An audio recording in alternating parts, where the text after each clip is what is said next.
The Wisdom of Insecurity, a message for an age of anxiety by Allan. I have always been fascinated by the law of reversed effort. Sometimes I call it the backwards law. When you try to stay on the surface of the water, you sink. But when you try to sink, you float. When you hold your breath, you lose it, which immediately calls to mind an ancient and much neglected saying, "Whosoever would save his soul shall lose it." By all outward appearances our life is a spark of light between one eternal darkness and another. Nor is the interval between these two nights an unclouded day, for the more we are able to feel pleasure, the more we are vulnerable to pain, and, whether in background or foreground, the pain is always with us. We have been accustomed to make this existence worthwhile by the belief that there is more than the outward appearance, that we live for a future beyond this life here. For the outward appearance does not seem to make sense. If living is to end in pain, incompleteness, and nothingness, it seems a cruel and futile experience for beings who are born to reason, hope, create, and love. Man, as a being of sense, wants his life to make sense, and he has found it hard to believe that it does so unless there is more than what he sees. Unless there is an eternal order and an eternal life behind the uncertain and momentary experience of life and death.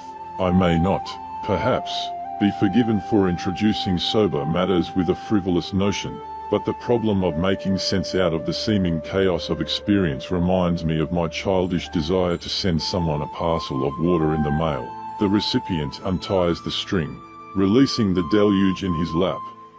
But the game would never work, since it is irritatingly impossible to wrap and tie a pound of water in a paper package. There are kinds of paper which won't disintegrate when wet, but the trouble is to get the water itself into any manageable shape, and to tie the string without bursting the bundle. The more one studies attempted solutions to problems in politics and economics, in art, philosophy, and religion, the more one has the impression of extremely gifted people wearing out their ingenuity at the impossible and futile task of trying to get the water of life into neat and permanent packages. There are many reasons why this should be particularly evident to a person living today. We know so much about history, about all the packages which have been tied and which have duly come apart. We know so much detail about the problems of life that they resist easy simplification, and seem more complex and shapeless than ever. Furthermore, science and industry have so increased both the tempo and the violence of living that our packages seem to come apart faster and faster every day. There is, then, the feeling that we live in a time of unusual insecurity. In the past 100 years so many long-established traditions have broken down, traditions of family and social life, of government, of the economic order, and of religious belief. As the years go by, there seem to be fewer and fewer rocks to which we can hold, fewer things which we can regard as absolutely right and true, and fixed for all time. To some this is a welcome release from the restraints of moral, social, and spiritual dogma. To others it is a dangerous and terrifying breach with reason and sanity, tending to plunge human life into hopeless chaos. To most, perhaps, the immediate sense of release has given a brief exhilaration, to be followed by the deepest anxiety. For if all is relative, if life is a torrent without form or goal in whose flood absolutely nothing save change itself can last, it seems to be something in which there is no future, and thus no hope.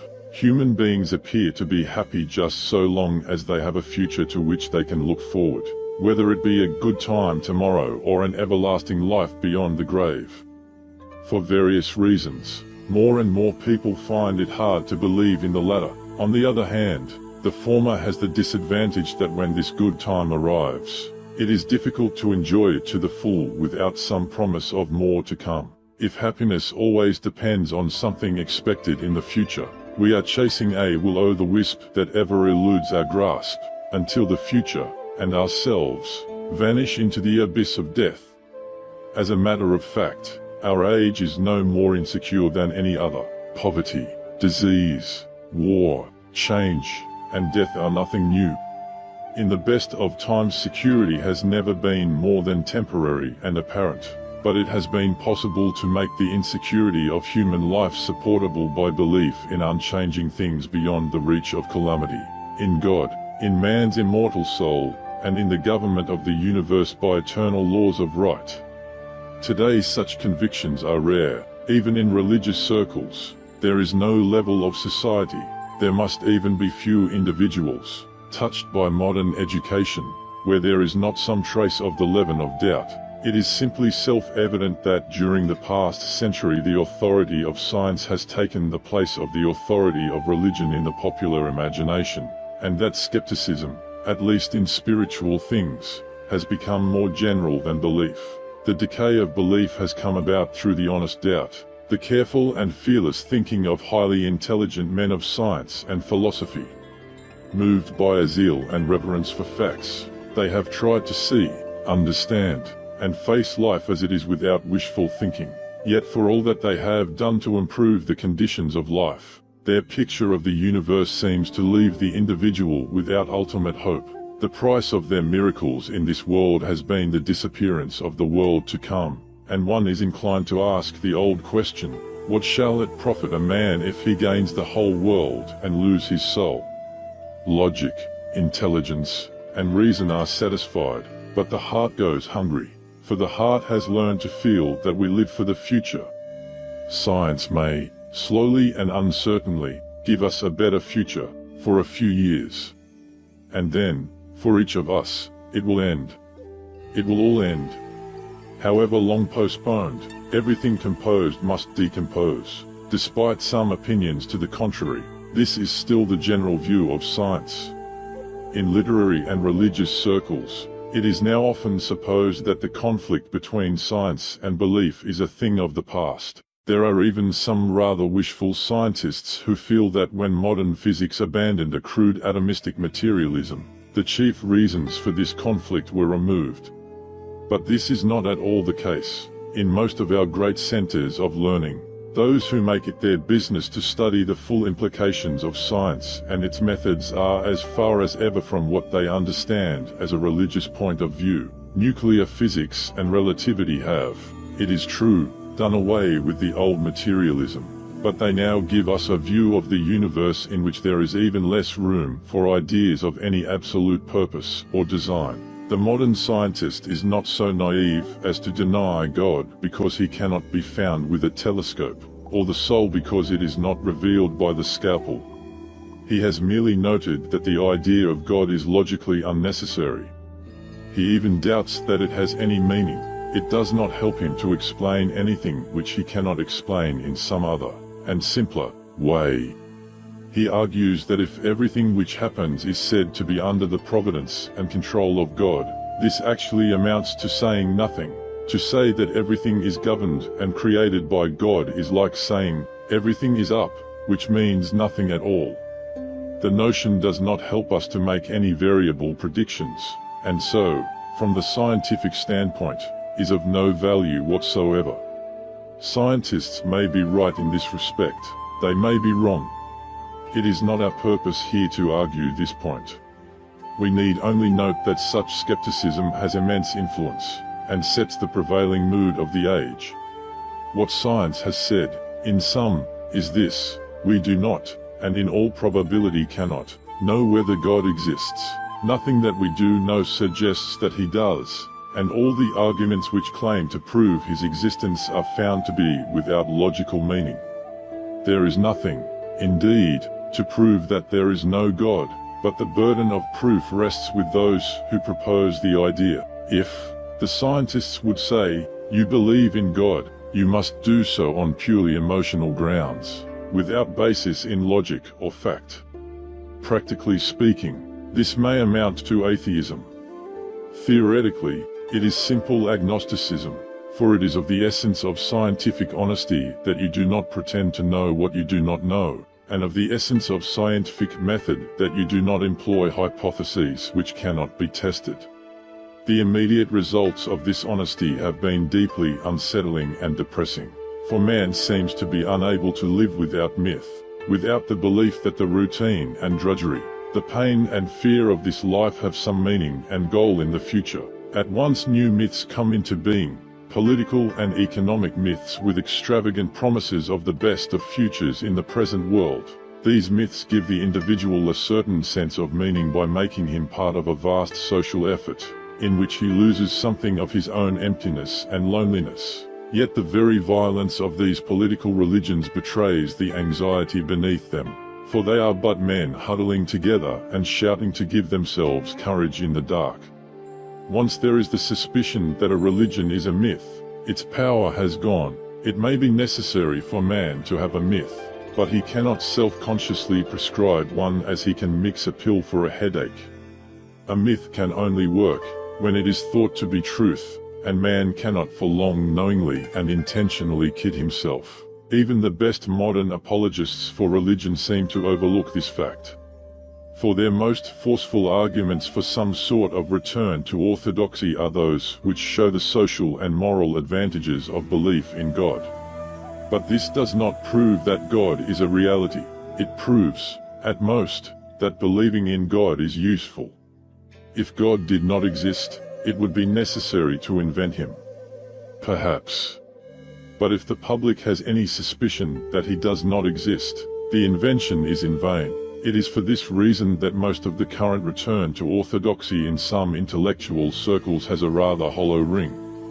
So much of it is more a belief in believing than a belief in God.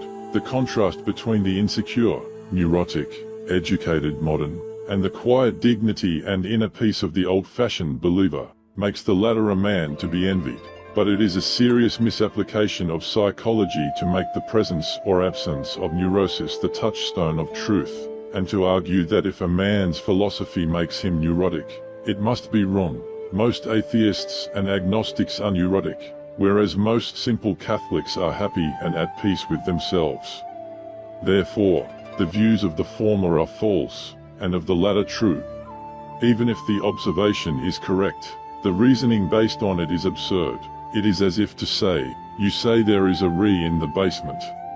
You are upset about it. Because you are upset, there is obviously no re. The agnostic, the skeptic, is neurotic, but this does not imply a false philosophy. It implies the discovery of facts to which he does not know how to adapt himself. The intellectual who tries to escape from neurosis by escaping from the facts is merely acting on the principle that, where ignorance is bliss, 'tis folly to be wise. When belief in the eternal becomes impossible, and there is only the poor substitute of belief in believing, men seek their happiness in the joys of time. However much they may try to bury it in the depths of their minds, they are well aware that these joys are both uncertain and brief. This has two results. On the one hand, there is the anxiety that one may be missing something, so that the mind eats nervously and greedily from one pleasure to another, without finding rest and satisfaction in any. On the other, the frustration of having always to pursue a future good in a tomorrow which never comes, and in a world where everything must disintegrate, gives men an attitude of, what's the use anyhow? Consequently, our age is one of frustration, anxiety, agitation, and addiction to dope. Somehow, we must grab what we can while we can, and drown out the realization that the whole thing is futile and meaningless. This dope we call our high standard of living, a violent and complex stimulation of the senses, which makes them progressively less sensitive and thus in need of yet more violent stimulation. We crave distraction, a panorama of sights, sounds, thrills, and titillations into which as much as possible must be crowded in the shortest possible time. To keep up this standard, most of us are willing to put up with lives that consist largely in doing jobs that are a bore, earning the means to seek relief from the tedium by intervals of hectic and expensive pleasure. These intervals are supposed to be the real living, the real purpose served by the necessary evil of work. Or we imagine that the justification of such work is the rearing of a family to go on doing the same kind of thing, in order to rear another family, and so ad infinitum. This is no caricature. It is the simple reality of millions of lives, so commonplace that we need hardly dwell upon the details. save to note the anxiety and frustration of those who put up with it, not knowing what else to do. But what are we to do? The alternatives seem to be two. The rest is, somehow or other, to discover a new myth, or convincingly resuscitate an old one. If science cannot prove there is no God, we can try to live and act on the bare chance that he may exist after all. There seems to be nothing to lose in such a gamble, for if death is the end, we shall never know that we have lost. But, obviously, this will never amount to a vital faith, for it is really no more than to say, since the whole thing is futile anyhow, let's pretend it isn't. The second is to try grimly to face the fact that life is a tale told by an idiot, and make of it what we can, letting science and technology serve us as well as they may in our journey from nothing to nothing. Yet these are not the only solutions. We may begin by granting all the agnosticism of a critical science.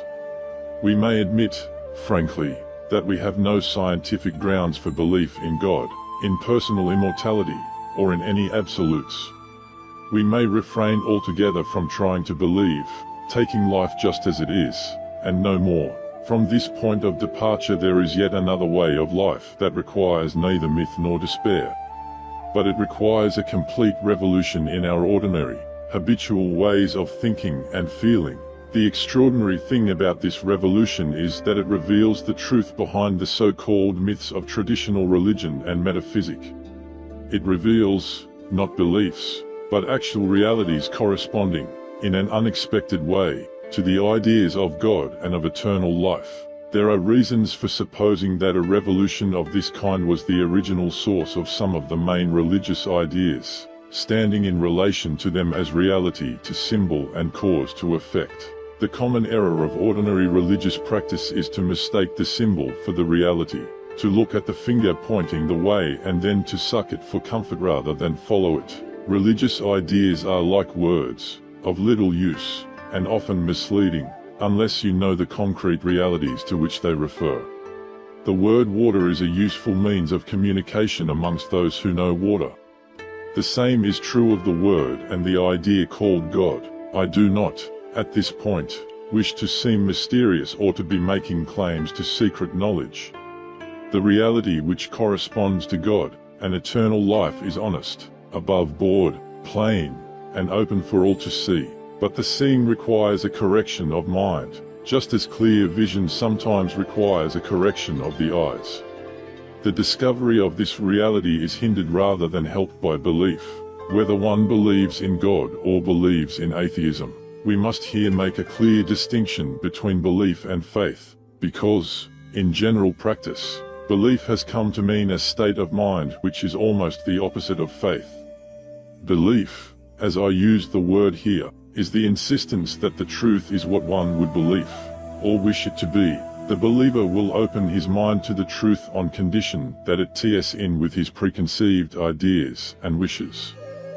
Faith, on the other hand, is an unreserved opening of the mind to the truth, whatever it may turn out to be. Faith has no preconceptions. It is a plunge into the unknown. Belief clings, but faith lets go. In this sense of the word, faith is the essential virtue of science, and likewise of any religion that is not self-deception.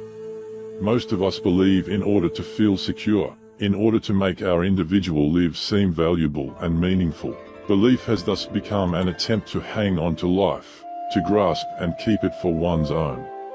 But you cannot understand life and its mysteries as long as you try to grasp it. Indeed, you cannot grasp it, just as you cannot walk with a river in a bucket. If you try to capture running water in a bucket, it is clear that you do not understand it and that you will always be disappointed, for in the bucket the water does not run. To have running water you must let go of it and let it run. The same is true of life and of God. The present phase of human thought and history is especially ripe for this letting go. Our minds have been prepared for it by this very collapse of the beliefs in which we have sought security.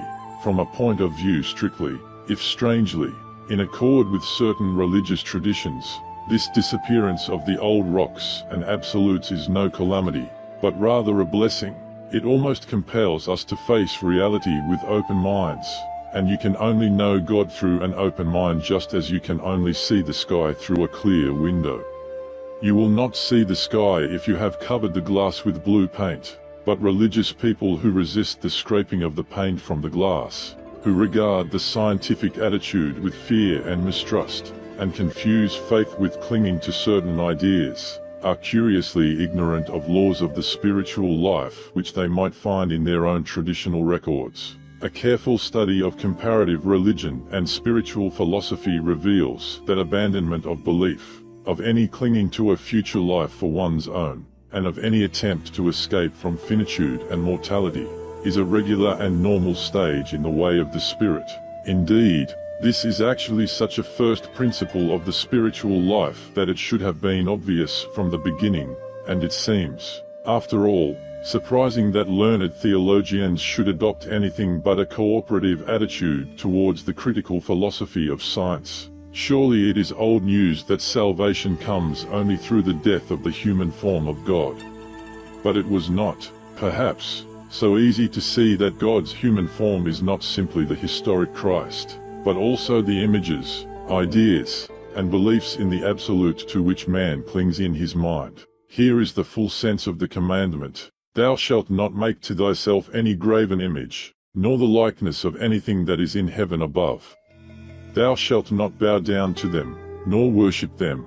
To discover the ultimate reality of life, the absolute, the eternal, God, you must cease to try to grasp it in the forms of idols.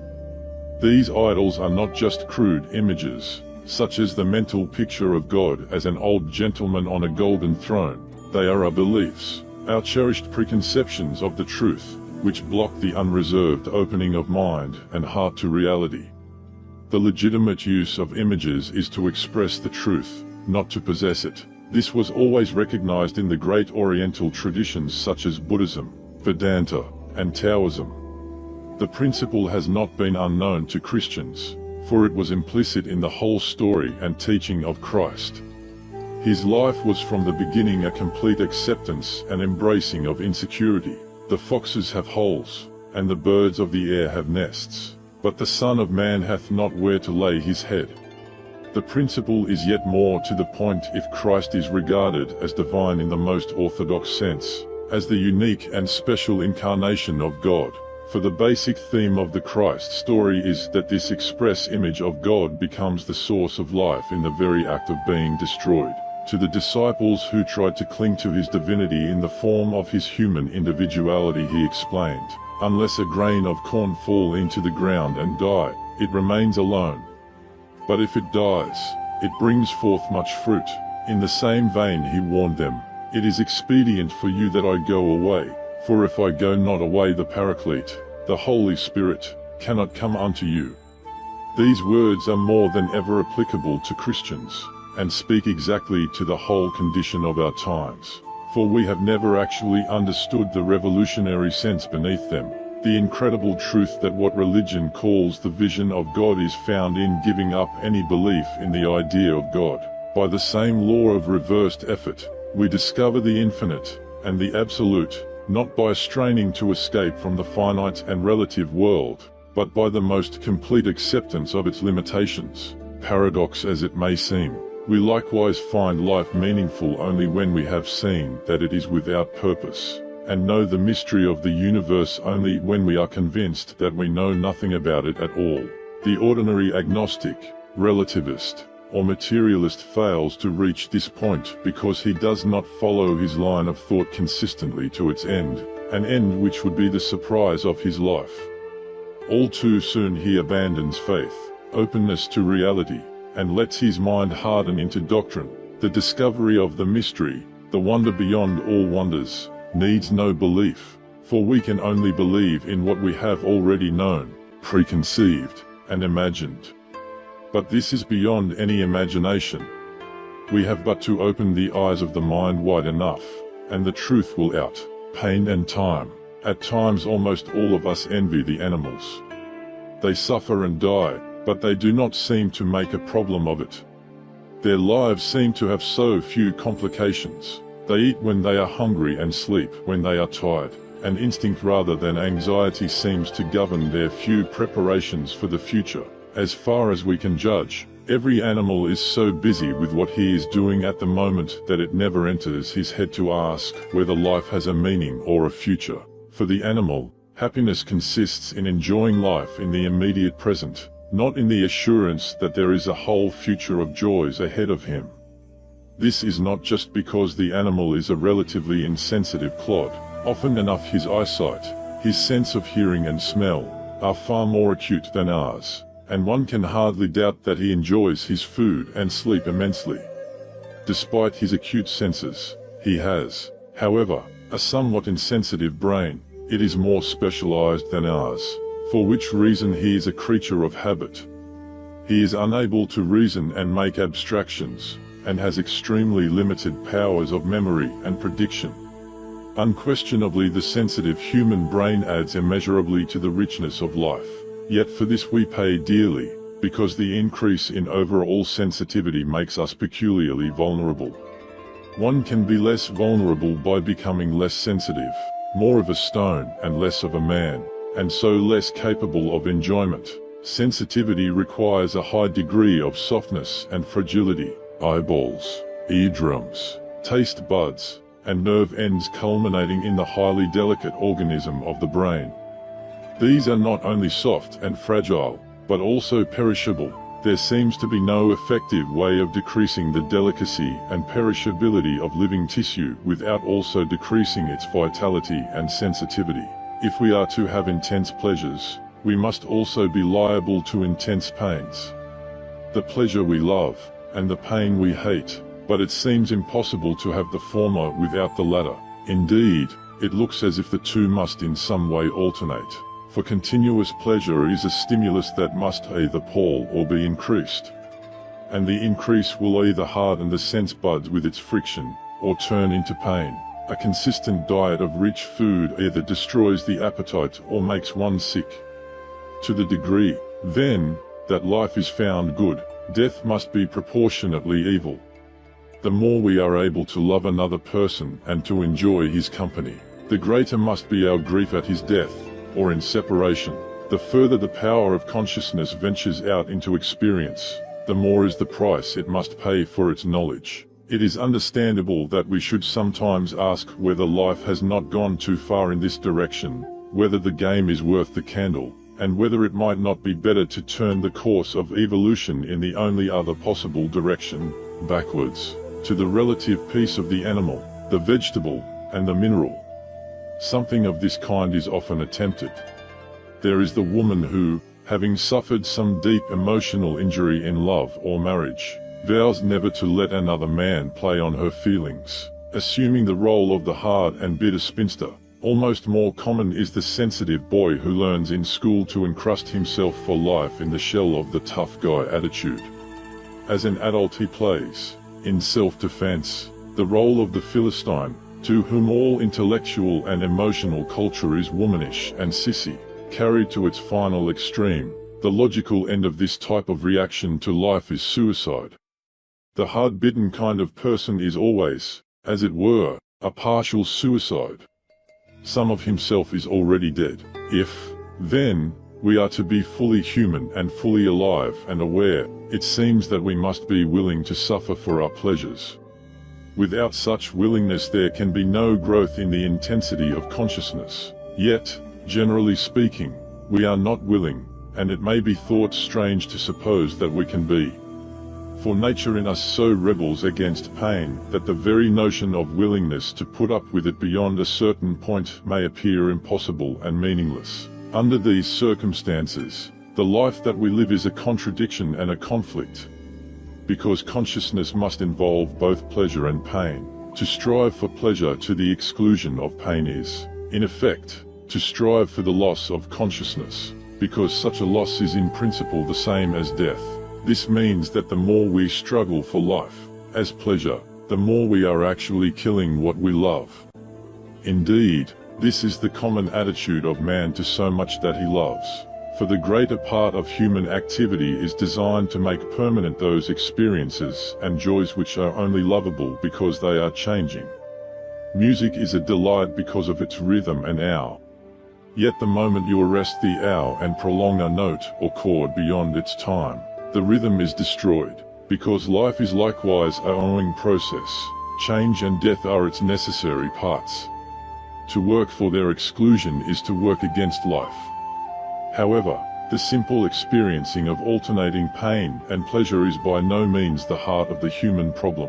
The reason that we want life to mean something, that we seek God or eternal life, is not merely that we are trying to get away from an immediate experience of pain. Nor is it for any such reason that we assume attitudes and roles as habits of perpetual self-defense. The real problem does not come from any momentary sensitivity to pain, but from our marvelous powers of memory and foresight, in short from our consciousness of time. For the animal to be happy, it is enough that this moment be enjoyable.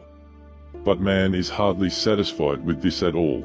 He is much more concerned to have enjoyable memories and expectations, especially the latter. With these assured, he can put up with an extremely miserable present. Without this assurance, he can be extremely miserable in the midst of immediate physical pleasure. Here is a person who knows that in 2 weeks' time he has to undergo a surgical operation. In the meantime, he is feeling no physical pain. He has plenty to eat. He is surrounded by friends and human affection. He is doing work that is normally of great interest to him, but his power to enjoy these things is taken away by constant dread. He is insensitive to the immediate realities around him. His mind is preoccupied with something that is not yet here. It is not as if he were thinking about it in a practical way, trying to decide whether he should have the operation or not, or making plans to take care of his family and his affairs if he should die. These decisions have already been made. Rather, he is thinking about the operation in an entirely futile way, which both ruins his present enjoyment of life and contributes nothing to the solution of any problem. But he cannot help himself. This is the typical human problem. The object of dread may not be an operation in the immediate future. It may be the problem of next month's rent, of a threatened war or social disaster, of being able to save enough for old age, or of death at the last. This spoiler of the present may not even be a future dread. It may be something out of the past, some memory of an injury, some crime or indiscretion, which haunts the present with a sense of resentment or guilt. The power of memories and expectations is such that for most human beings the past and the future are not as real, but more real than the present. The present cannot be lived happily unless the past has been cleared up, and the future is bright with promise. There can be no doubt that the power to remember and predict, to make an ordered sequence out of a helter-skelter chaos of disconnected moments, is a wonderful development of sensitivity. In a way, it is the achievement of the human brain, giving man the most extraordinary powers of survival and adaptation to life. But the way in which we generally use this power is apt to destroy all its advantages, for it is of little use to us to be able to remember and predict if it makes us unable to live fully in the present. What is the use of planning to be able to eat next week unless I can really enjoy the meals when they come? If I am so busy planning how to eat next week that I cannot fully enjoy what I am eating now, I will be in the same predicament when next week's meals become now.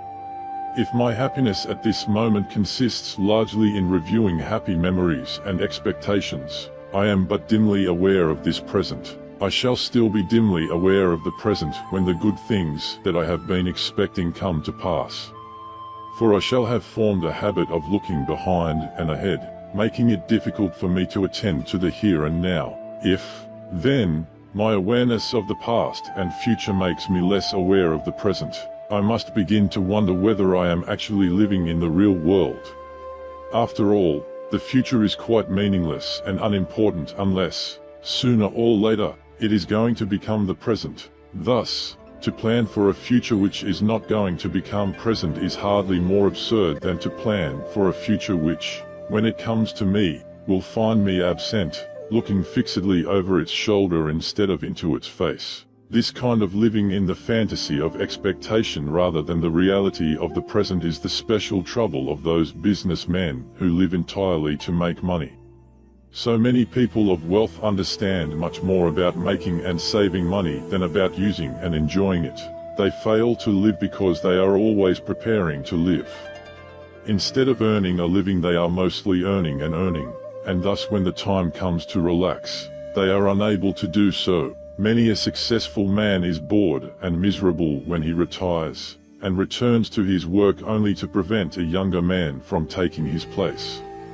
From still another point of view, the way in which we use memory and prediction makes us less, rather than more, adaptable to life. If to enjoy even an enjoyable present we must have the assurance of a happy future, we are crying for the moon. We have no such assurance. The best predictions are still matters of probability rather than certainty, and to the best of our knowledge every one of us is going to suffer and die. If, then, we cannot live happily without an assured future, we are certainly not adapted to living in a finite world where, despite the best plans, accidents will happen, and where death comes at the end. This, then, is the human problem. There is a price to be paid for every increase in consciousness. We cannot be more sensitive to pleasure without being more sensitive to pain. By remembering the past, we can plan for the future, but the ability to plan for pleasure is offset by the ability to dread pain and to fear the unknown.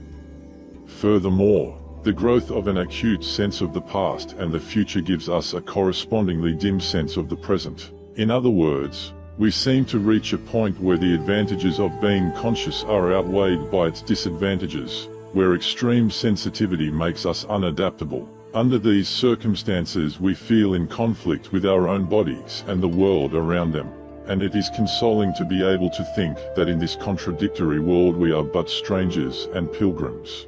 For if our desires are out of accord with anything that the finite world can offer, it might seem that our nature is not of this world, that our hearts are made, not for the finite, but for infinity. The discontent of our souls would appear to be the sign and seal of their divinity, but does the desire for something prove that the thing exists? We know that it does not necessarily do so at all. It may be consoling to think that we are citizens of another world than this, and that after our exile upon earth we may return to the true home of our heart's desire. But if we are citizens of this world, and if there can be no final satisfaction of the soul's discontent, has not nature, in bringing forth man, made a serious mistake? For it would seem that, in man, life is in hopeless conflict with itself. To be happy, we must have what we cannot have. In man, nature has conceived desires which it is impossible to satisfy. To drink more fully of the fountain of pleasure, it has brought forth capacities which make man the more susceptible to pain. It has given us the power to control the future but a little, the price of which is the frustration of knowing that we must at last go down in defeat. If we find this absurd, this is only to say that nature has conceived intelligence in us to berate itself for absurdity. Consciousness seems to be nature's ingenious mode of self-torture. Of course, we do not want to think that this is true. But it would be easy to show that most reasoning to the contrary is but wishful thinking. Nature's method of putting suicide so that the idiocy can continue, reasoning, then, is not enough. We must go deeper. We must look into this life, this nature, which has become aware within us, and find out whether it is really in conflict with itself, whether it actually desires the security and the painlessness which its individual forms can never enjoy. The great stream, we seem to be like flies caught in honey. Because life is sweet, we do not want to give it up, and yet the more we become involved in it, the more we are trapped, limited, and frustrated. We love it and hate it at the same time. We fall in love with people and possessions only to be tortured by anxiety for them. The conflict is not only between ourselves and the surrounding universe. It is between ourselves and ourselves. For intractable nature is both around and within us. The exasperating life, which is at once lovable and perishable, pleasant and painful, a blessing and a curse, is also the life of our own bodies. It is as if we were divided into two parts. On the one hand there is the conscious I, at once intrigued and baffled, the creature who is caught in the trap. On the other hand, there is me, and me is a part of nature, the wayward flesh with all its concurrently beautiful and frustrating limitations. I fancies itself as a reasonable fellow, and is forever criticizing me for its perversity, for having passions which get I into trouble, for being so easily subject to painful and irritating diseases, for having organs that wear out, and for having appetites which can never be satisfied, so designed that if you try to allay them finally and fully in one big bust, you get sick. Perhaps the most exasperating thing about me, about nature and the universe, is that it will never stay put. It is like a beautiful woman who will never be caught, and whose very flightiness is her charm. For the perishability and changefulness of the world is part and parcel of its liveliness and loveliness. This is why the poets are so often at their best when speaking of change, of the transitoriness of human life. The beauty of such poetry lies in something more than a note of nostalgia which brings a catch in the throat. Our revels now are ended. These are actors, as I foretold you, we're all spirits, and are melted into air, into thin air, and, like the baseless fabric of this vision, the cloud-capped towers, the gorgeous palaces, the solemn temples, the great globe itself, yea, all which it inherit, shall dissolve, and, like this insubstantial pageant faded, leave not a rack behind. There is more in this beauty than the succession of melodious images, and the theme of dissolution does not simply borrow its splendor from the things dissolved. The truth is rather that the images, though beautiful in themselves, come to life in the act of vanishing. The poet takes away their static solidity, and turns a beauty which would otherwise be only statuesque and architectural into music, which, no sooner than it is sounded, dies away.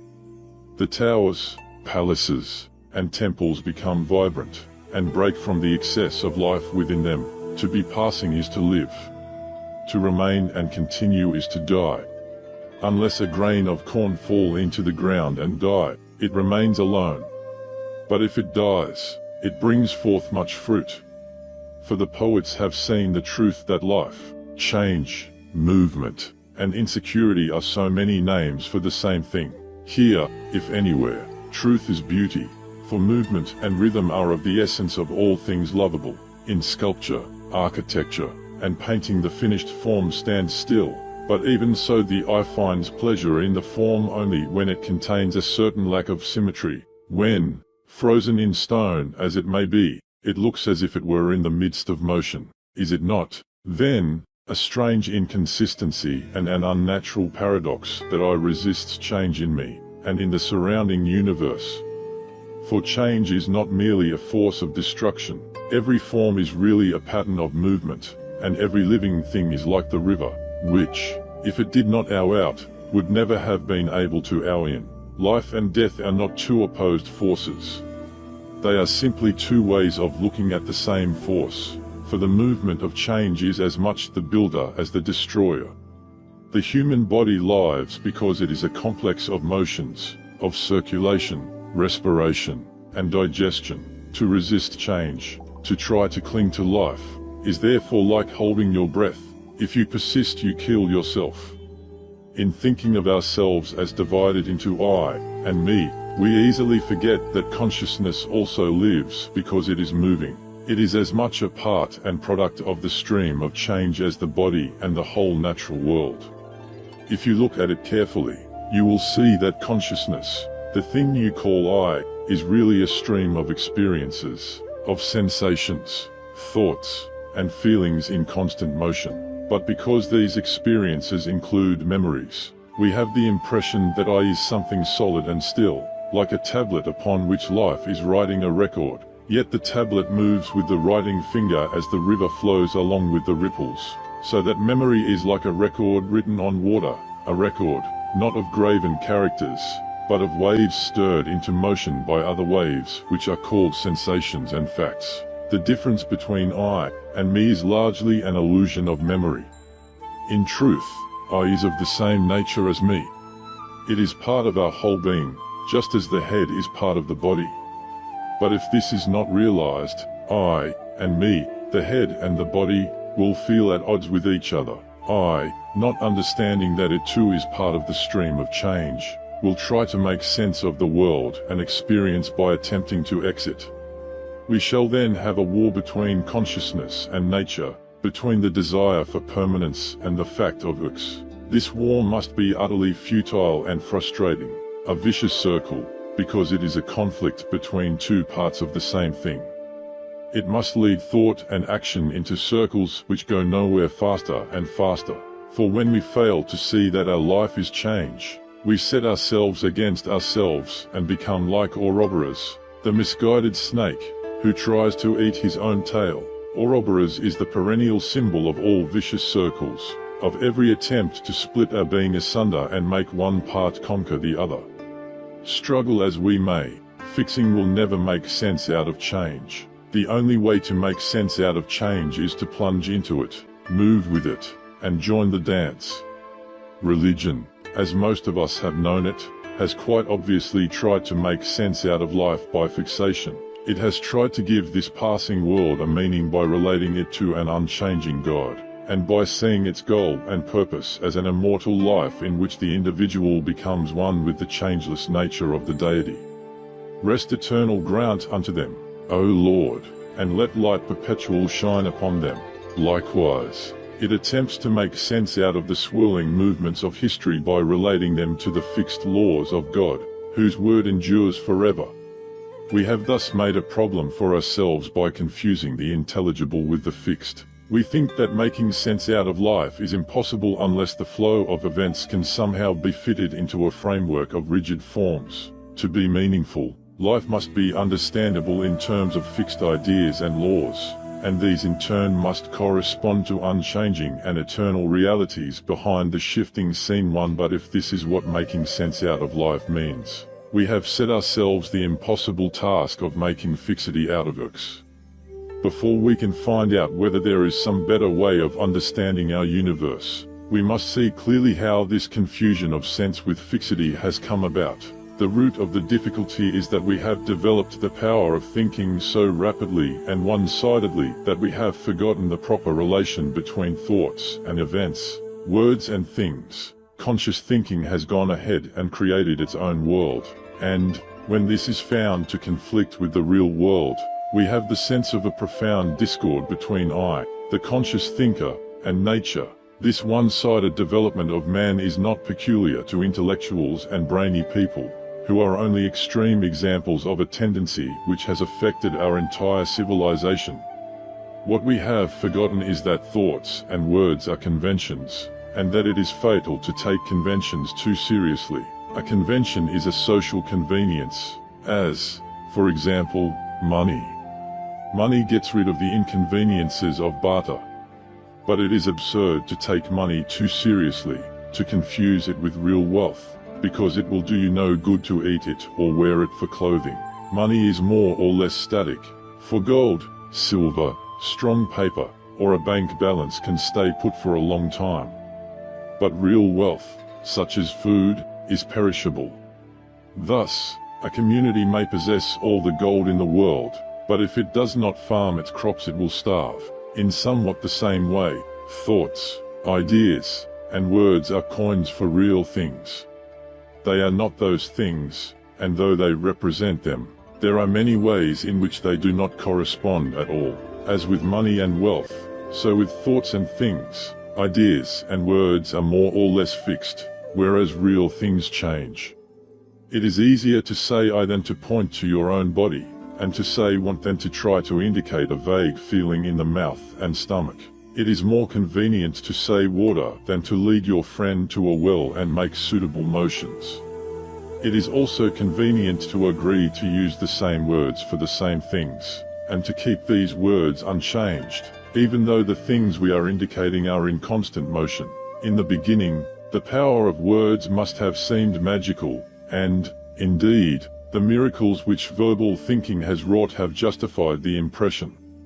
What a marvel it must have been to get rid of the nuisances of sign language and summon a friend simply by making a short noise. His name. It is no wonder that names have been considered uncanny manifestations of supernatural power, and that men have identified their names with their souls or used them to invoke spiritual forces. Indeed, the power of words has gone to man's head in more than one way. To deem has come to mean almost the same thing as to understand. More important still, words have enabled man to deem himself, to label a certain part of his experience I. This is, perhaps, the meaning of the ancient belief that the name is the soul, for to deem is to isolate, to separate some complex of forms from the stream of life and say, this is I. When man can name and deem himself, he feels that he has an identity. Thus, he begins to feel, like the word, separate and static, as over against the real, fluid world of nature, feeling separate, the sense of conflict between man, on the one hand, and nature, on the other, begins. Language and thought grapple with the conflict, and the magic which can summon a man by naming him is applied to the universe. Its powers are named, personalized, and invoked in mythology and religion.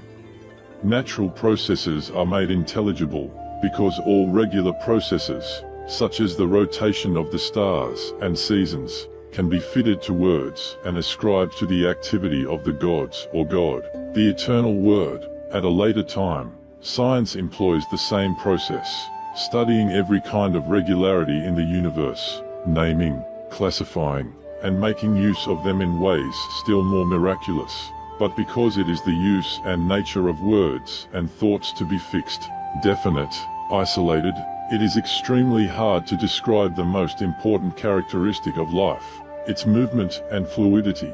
Just as money does not represent the perishability and edibility of food, so words and thoughts do not represent the vitality of life. The relation between thought and movement is something like the difference between a real man running and a motion picture film which shows the running as a series of stills. We resort to the convention of stills whenever we want to describe or think about any moving body, such as a train, stating that at such and such times it is at such and such places. But this is not quite true. You can say that a train is at a particular point now, but it took you some time to say now. And during that time, however short, the train was still moving. You can only say that the moving train actually is, that is, stops, at a particular point for a particular moment if both are infinitely small. But infinitely small points and fixed moments are always imaginary points, being denizens of mathematical theory rather than the real world. It is most convenient for scientific calculation to think of a movement as a series of very small jerks or stills, but confusion arises when the world described and measured by such conventions is identified with the world of experience. A series of stills does not, unless rapidly moved before our eyes, convey the essential vitality and beauty of movement. The definition, the description, leaves out the most important thing. Useful as these conventions are for purposes of calculation, language, and logic, absurdities arise when we think that the kind of language we use or the kind of logic with which we reason can really deem or explain the physical world. Part of man's frustration is that he has become accustomed to expect language and thought to offer explanations which they cannot give. To want life to be intelligible in this sense is to want it to be something other than life. It is to prefer a motion picture film to a real, running man. To feel that life is meaningless unless I can be permanent is like having fallen desperately in love with an inch. Words and measures do not give life. They merely symbolize it. Thus all explanations of the universe couched in language are circular, and leave the most essential things unexplained and undefined. The dictionary itself is circular. It defines words in terms of other words. The dictionary comes a little closer to life when, alongside some word, it gives you a picture. But it will be noted that all dictionary pictures are attached to nouns rather than verbs. An illustration of the verb to run would have to be a series of stills like a comic strip, for words and static pictures can neither deem nor explain emotion. Even the nouns are conventions. You do not define this real, living something by associating it with the noise man. When we say, this, pointing with the finger, is a man, the thing to which we point is not man. To be clearer, we should have said, this is symbolized by the noise man. What, then, is this? We do not know. That is to say, we cannot define it in any fixed way, though, in another sense, we know it as our immediate experience, a owing process without definable beginning or end. It is convention alone which persuades me that I am simply this body bounded by a skin in space, and by birth and death in time. Where do I begin and end in space? I have relations to the sun and air which are just as vital parts of my existence as my heart. The movement in which I am a pattern or convolution began incalculable ages before the conventionally isolated event called birth, and will continue long after the event called death.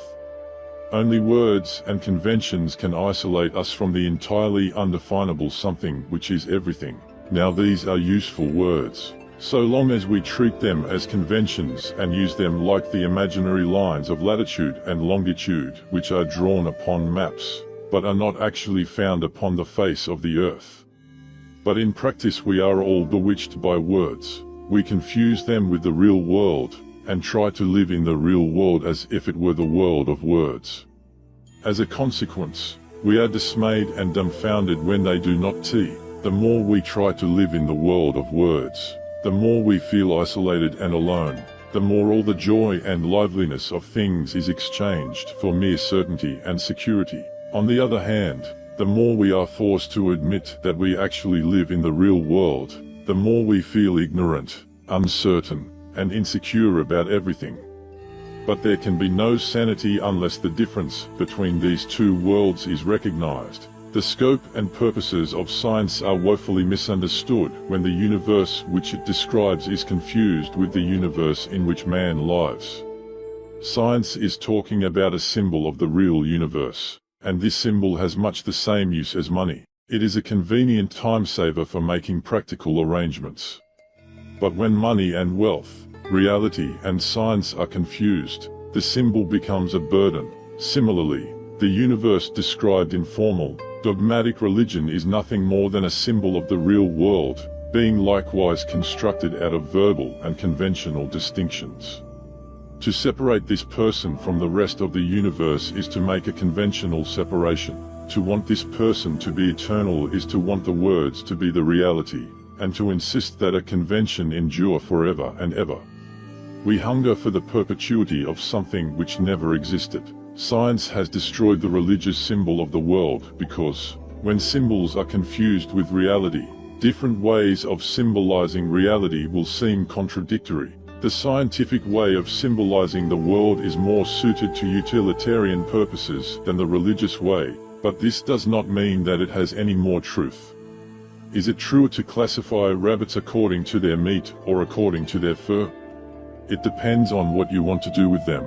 The clash between science and religion has not shown that religion is false and science is true. It has shown that all systems of definition are relative to various purposes, and that none of them actually grasp reality. And because religion was being misused as a means for actually grasping and possessing the mystery of life, a certain measure of debunking was highly necessary. But in the process of symbolizing the universe in this way or that for this purpose or that, we seem to have lost the actual joy and meaning of life itself. All the various definitions of the universe have had ulterior motives, being concerned with the future rather than the present. Religion wants to assure the future beyond death, and science wants to assure it until death, and to postpone death. But tomorrow and plans for tomorrow can have no significance at all unless you are in full contact with the reality of the present. Since it is in the present and only in the present that you live, there is no other reality than present reality. So that, even if one were to live for endless ages, to live for the future would be to miss the point everlastingly. But it is just this reality of the present, this moving, vital now which eludes all the definitions and descriptions. Here is the mysterious real world which words and ideas can never pin down. living always for the future. We are out of touch with the source and center of life, and as a result all the magic of naming and thinking has come to something of a temporary breakdown. The miracles of technology cause us to live in a hectic, clockwork world that does violence to human biology, enabling us to do nothing but pursue the future faster and faster. Deliberate thought finds itself unable to control the upsurge of the beast in man, a beast more beastly than any creature of the wild, maddened and exasperated by the pursuit of illusions. Specialization in verbiage, classification, and mechanized thinking has put man out of touch with many of the marvelous powers of instinct, which govern his body. It has, furthermore, made him feel utterly separate from the universe and his own me, and thus, when all philosophy has dissolved in relativism, and can make fixed sense of the universe no longer, isolated I feels miserably insecure and panicky, finding the real world at contradiction of its whole being.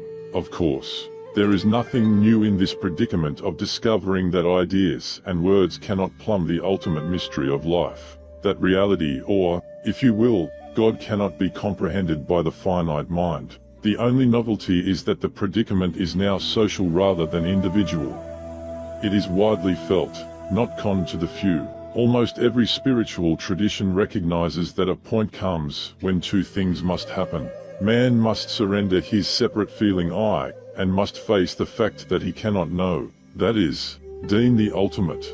These traditions also recognize that beyond this point there lies a vision of God, which cannot be put into words, and which is certainly something utterly different from perceiving a radiant gentleman on a golden throne, or a literal ash of blinding light. They also indicate that this vision is a restoration of something which we once had, and lost, because we did not or could not appreciate it. This vision is, then, the unclouded awareness of this undefinable something, which we call life, present reality, the great stream, the eternal now, an awareness without the sense of separation from it. The moment I name it, it is no longer God.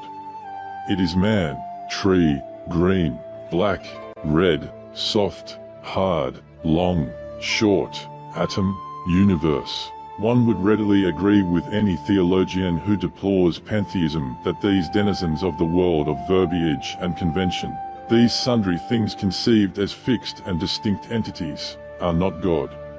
If you ask me to show you God, I will point to the sun, or a tree, or a worm. But if you say, you mean, then, that God is the sun, the tree, the worm, and all other things, I shall have to say that you have missed the point entirely. The wisdom of the body. What is experience? What is life? What is motion? What is reality? To all such questions we must give St. Augustine's answer to the question, what is time? I know, but when you ask me I don't. Experience, life, motion, and reality are so many noises used to symbolize the sum of sensations, thoughts, feelings, and desires. And if you ask, what are sensations, etc., I can only answer, don't be silly. You know very well what they are. We can't go on defining things indefinitely without going around in circles. To deem means to X, and, when you get down to it, real life isn't fixed. It was suggested at the end of the last chapter that this ultimate something which cannot be defined or fixed can be represented by the word God. If this be true, we know God all the time, but when we begin to think about it we don't. For when we begin to think about experience, we try to exit in rigid forms and ideas. It is the old problem of trying to tie up water in parcels, or attempting to shut the wind in a box. Yet it has always been taught in religion that God is something from which one can expect wisdom and guidance. We have become accustomed to the idea that wisdom, that is, knowledge, advice, and information, can be expressed in verbal statements consisting of specific directions. If this be true, it is hard to see how any wisdom can be extracted from something impossible to deem. But in fact, the kind of wisdom which can be put in the form of specific directions amounts to very little, and most of the wisdom which we employ in everyday life never came to us as verbal information. It was not through statements that we learned how to breathe, swallow, see, circulate the blood, digest food, or resist diseases.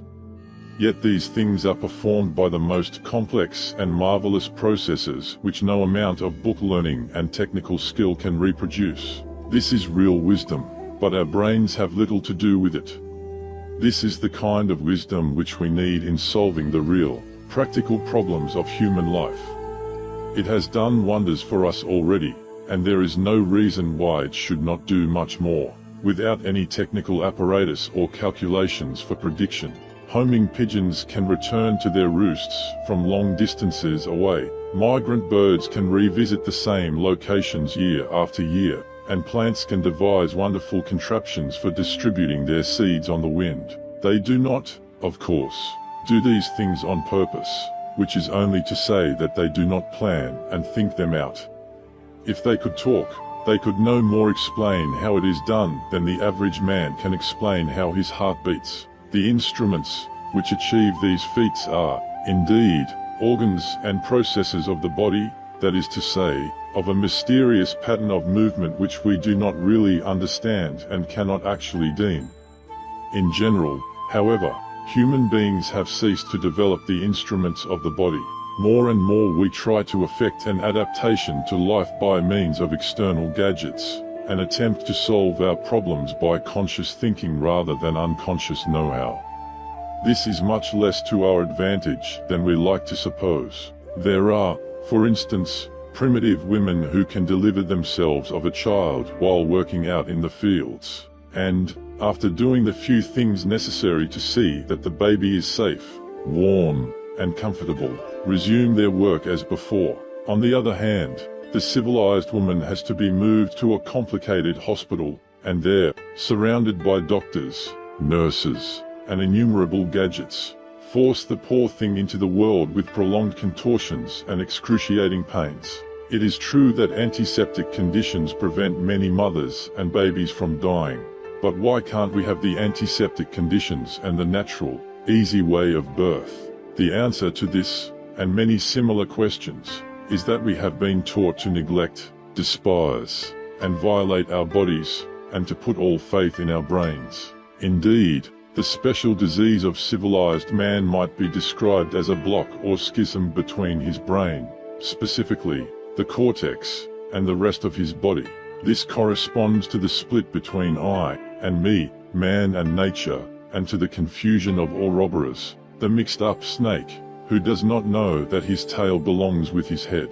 Happily, there have, in recent years, been at least 2 scientists who have called attention to this schism, namely Lancelot Law White and Tregan Burrow. White calls this disease the European dissociation, not because it is peculiar to European American civilization, but because it is specially characteristic of it.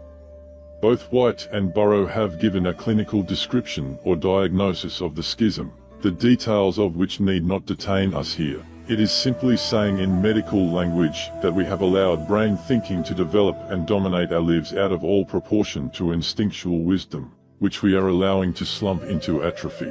As a consequence, we are at war within ourselves, the brain desiring things which the body does not want, and the body desiring things which the brain does not allow. The brain giving directions which the body will not follow, and the body giving impulses which the brain cannot understand. In one way or another, civilized man agrees with Saint Francis in thinking of the body as brotheress. But even theologians have recognized that the source of evil and stupidity lies not in the physical organism as a whole, but in the dissociated brain which they term the will. When we compare human with animal desire, we find many extraordinary differences. The animal tends to eat with his stomach, and the man with his brain. When the animal's stomach is full, he stops eating, but the man is never sure when to stop. When he has eaten as much as his belly can take, he still feels empty. He still feels an urge for further gratification. This is largely due to anxiety, to the knowledge that a constant supply of food is uncertain. Therefore, eat as much as you can while you can. It is due, also, to the knowledge that, in an insecure world, pleasure is uncertain. Therefore, the immediate pleasure of eating must be exploited to the full, even though it does violence to the digestion. Human desire tends to be insatiable. We are so anxious for pleasure that we can never get enough of it. We stimulate our sense organs until they become insensitive, so that if pleasure is to continue, they must have stronger and stronger stimulants. In self-defense, the body gets ill from the strain, but the brain wants to go on and on. The brain is in pursuit of happiness, and because the brain is much more concerned about the future than the present, it conceives happiness as the guarantee of an indefinitely long future of pleasures. Yet the brain also knows that it does not have an indefinitely long future, so that, to be happy, it must try to crowd all the pleasures of paradise and eternity into the span of a few years. This is why modern civilization is in almost every respect a vicious circle. It is insatiably hungry because its way of life condemns it to perpetual frustration. As we have seen, the root of this frustration is that we live for the future, and the future is an abstraction, a rational inference from experience, which exists only for the brain, the primary consciousness. The basic mind, which knows reality rather than ideas about it, does not know the future. It lives completely in the present, and perceives nothing more than what is at this moment. The ingenious brain, however, looks at that part of present experience called memory, and by studying it is able to make predictions. These predictions are, relatively, so accurate and reliable. For example, everyone will die, that the future assumes a high degree of reality, so high that the present loses its value. But the future is still not here, and cannot become a part of experienced reality until it is present. Since what we know of the future is made up of purely abstract and logical elements, inferences, guesses, deductions, it cannot be eaten, felt, smelled, seen, heard, or otherwise enjoyed. To pursue it is to pursue a constantly retreating phantom, and the faster you chase it, the faster it runs ahead. This is why all the affairs of civilization are rushed, why hardly anyone enjoys what he has, and is forever seeking more and more. Happiness, then, will consist, not of solid and substantial realities, but of such abstract and superficial things as promises, hopes, and assurances. Thus the brainy economy designed to produce this happiness is a fantastic vicious circle which must either manufacture more and more pleasures or collapse, providing a constant titillation of the ears, eyes, and nerve ends with incessant streams of almost inescapable noise and visual distractions. The perfect subject for the aims of this economy is the person who continuously itches his ears with the radio, preferably using the portable kind which can go with him at all hours and in all places. His eyes it without rest from television screen, to newspaper, to magazine, keeping him in a sort of orgasm without release through a series of teasing glimpses of shiny automobiles, shiny female bodies, and other sensuous surfaces, interspersed with such restorers of sensitivity, shock treatments, as human interest shots of criminals, mangled bodies, wrecked airplanes, prize fights, and burning buildings. The literature or discourse that goes along with this is similarly manufactured to tease without satisfaction, to replace every partial gratification with a new desire. For this stream of stimulants is designed to produce cravings for more and more of the same, though louder and faster, and these cravings drive us to do work which is of no interest save for the money it pays, to buy more lavish radios, sleeker automobiles, glossier magazines, and better television sets, all of which will somehow conspire to persuade us that happiness lies just around the corner if we will buy one more. Despite the immense hubbub and nervous strain, we are convinced that sleep is a waste of valuable time and continue to chase these fantasies far into the night. Animals spend much of their time dozing and idling pleasantly, but, because life is short, human beings must cram into the years the highest possible amount of consciousness, alertness, and chronic insomnia so as to be sure not to miss the last fragment of startling pleasure. It isn't that the people who submit to this kind of thing are immoral. It isn't that the people who provide it are wicked exploiters. Most of them are of the same mind as the exploited, if only on a more expensive horse in this sorry go-round. The real trouble is that they are all totally frustrated, for trying to please the brain is like trying to drink through your ears. Thus they are increasingly incapable of real pleasure, insensitive to the most acute and subtle joys of life, which are in fact extremely common and simple. The vague, nebulous, and insatiable character of brainy desire makes it particularly hard to come down to earth, to be material and real. Generally speaking, the civilized man does not know what he wants. He works for success, fame, a happy marriage, fun, to help other people, or to be a real person. But these are not real wants because they are not actual things. They are the byproducts, the favors and atmospheres of real things, shadows which have no existence apart from some substance. Money is the perfect symbol of all such desires, being a mere symbol of real wealth, and to make it one's goal is the most blatant example of confusing measurements with reality. It is therefore far from correct to say that modern civilization is materialistic. That is, if a materialist is a person who loves matter. The brainy modern loves not matter but measures, no solids but surfaces. He drinks for the percentage of alcohol, spirit, and not for the body and taste of the liquid. He builds to put up an impressive front rather than to provide a space for living. Therefore, he tends to put up structures which appear from the outside to be baronial mansions but are inwardly warrens. The individual living units in these warrens are designed less for living as for creating an impression. The main space is devoted to a living room of proportions suitable to a large house, while such essential spaces for living, rather than mere entertaining as the kitchen, are reduced to small closets where one can hardly move, much less cook. Consequently, these wretched little galleys provide fare which is chiefly gaseous, cocktails and appetizers rather than honest meals. Because we all want to be ladies and gentlemen, and look as if we had servants, we do not soil our hands with growing and cooking real food. Instead we buy products designed for front and appearance rather than content, immense and tasteless fruit, bread which is little more than a light froth, wine faked with chemicals, and vegetables flavored with the arid concoctions of test tubes which render them so much impressive pulp.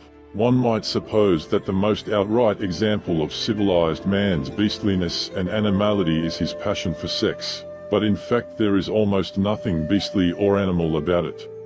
Animals have sexual intercourse when they feel like it, which is usually in some sort of rhythmic pattern, between whiles it does not interest them.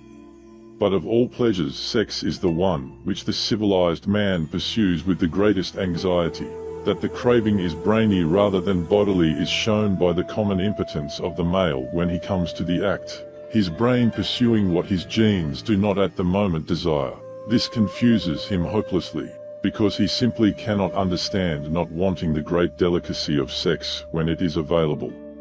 He has been hankering after it for hours and days on end, but when the reality appears his body will not cooperate. As in eating his eyes are bigger than his stomach, so in love he judges woman by standards that are largely visual and cerebral rather than sexual and visceral.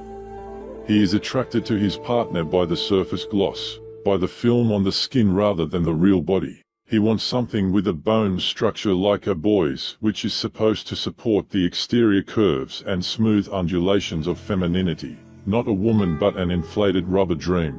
The function of sex itself remains, however, so much in the domain of instinctual wisdom that little can be done to increase its already intense pleasure, to make it faster, fancier, and more frequent. The only means of exploiting it is through cerebral fantasy, through surrounding it with coquetries and suggestions of unspecified delights to come, as if a more ecstatic embrace could always be arranged through surface alterations. A particularly significant example of brain against body, or measures against matter, is urban man's total slavery to clocks. A clock is a convenient device for arranging to meet a friend, or for helping people to do things together, although things of this kind happened long before they were invented. Clocks should not be smashed. They should simply be kept in their place. and they are very much out of place when we try to adapt our biological rhythms of eating, sleeping, evacuation, working, and relaxing to their uniform circular rotation. Our slavery to these mechanical drill masters has gone so far, and our whole culture is so involved with it, that reform is a forlorn hope. Without them, civilization would collapse entirely. A less brainy culture would learn to synchronize its body rhythms rather than its clocks. The capacity of the brain to foresee the future has much to do with the fear of death. One knows of many people who would have said with Stevenson, "Under the wide and starry sky dig me a grave and let me lie. Glad did I live and gladly die, and I laid me down with a wool. For when the body is worn out and the brain is tired, the whole organism welcomes death." But it is difficult to understand how death can be welcome when you are young and strong, so that you come to regard it as a dread and terrible event. For the brain, in its immaterial way, looks into the future and conceives it a good to go on and on and on forever, not realizing that its own material would at last find the process intolerably tiresome. Not taking this into account, the brain fails to see that, being itself material and subject to change, its desires will change, and a time will come when death will be good. On a bright morning, after a good night's rest, you do not want to go to sleep. But after a hard day's work, the sensation of dropping into unconsciousness is extraordinarily pleasant. Unfortunately, not very many of us die peacefully. We die through accidents and painful diseases, and it is tragic indeed when a person whose mind is still young and alert struggles uselessly with a dying body. I am sure, however, that the body dies because it wants to. It finds it beyond its power to resist the disease or to mend the injury, and so, tired out with the struggle, turns to death.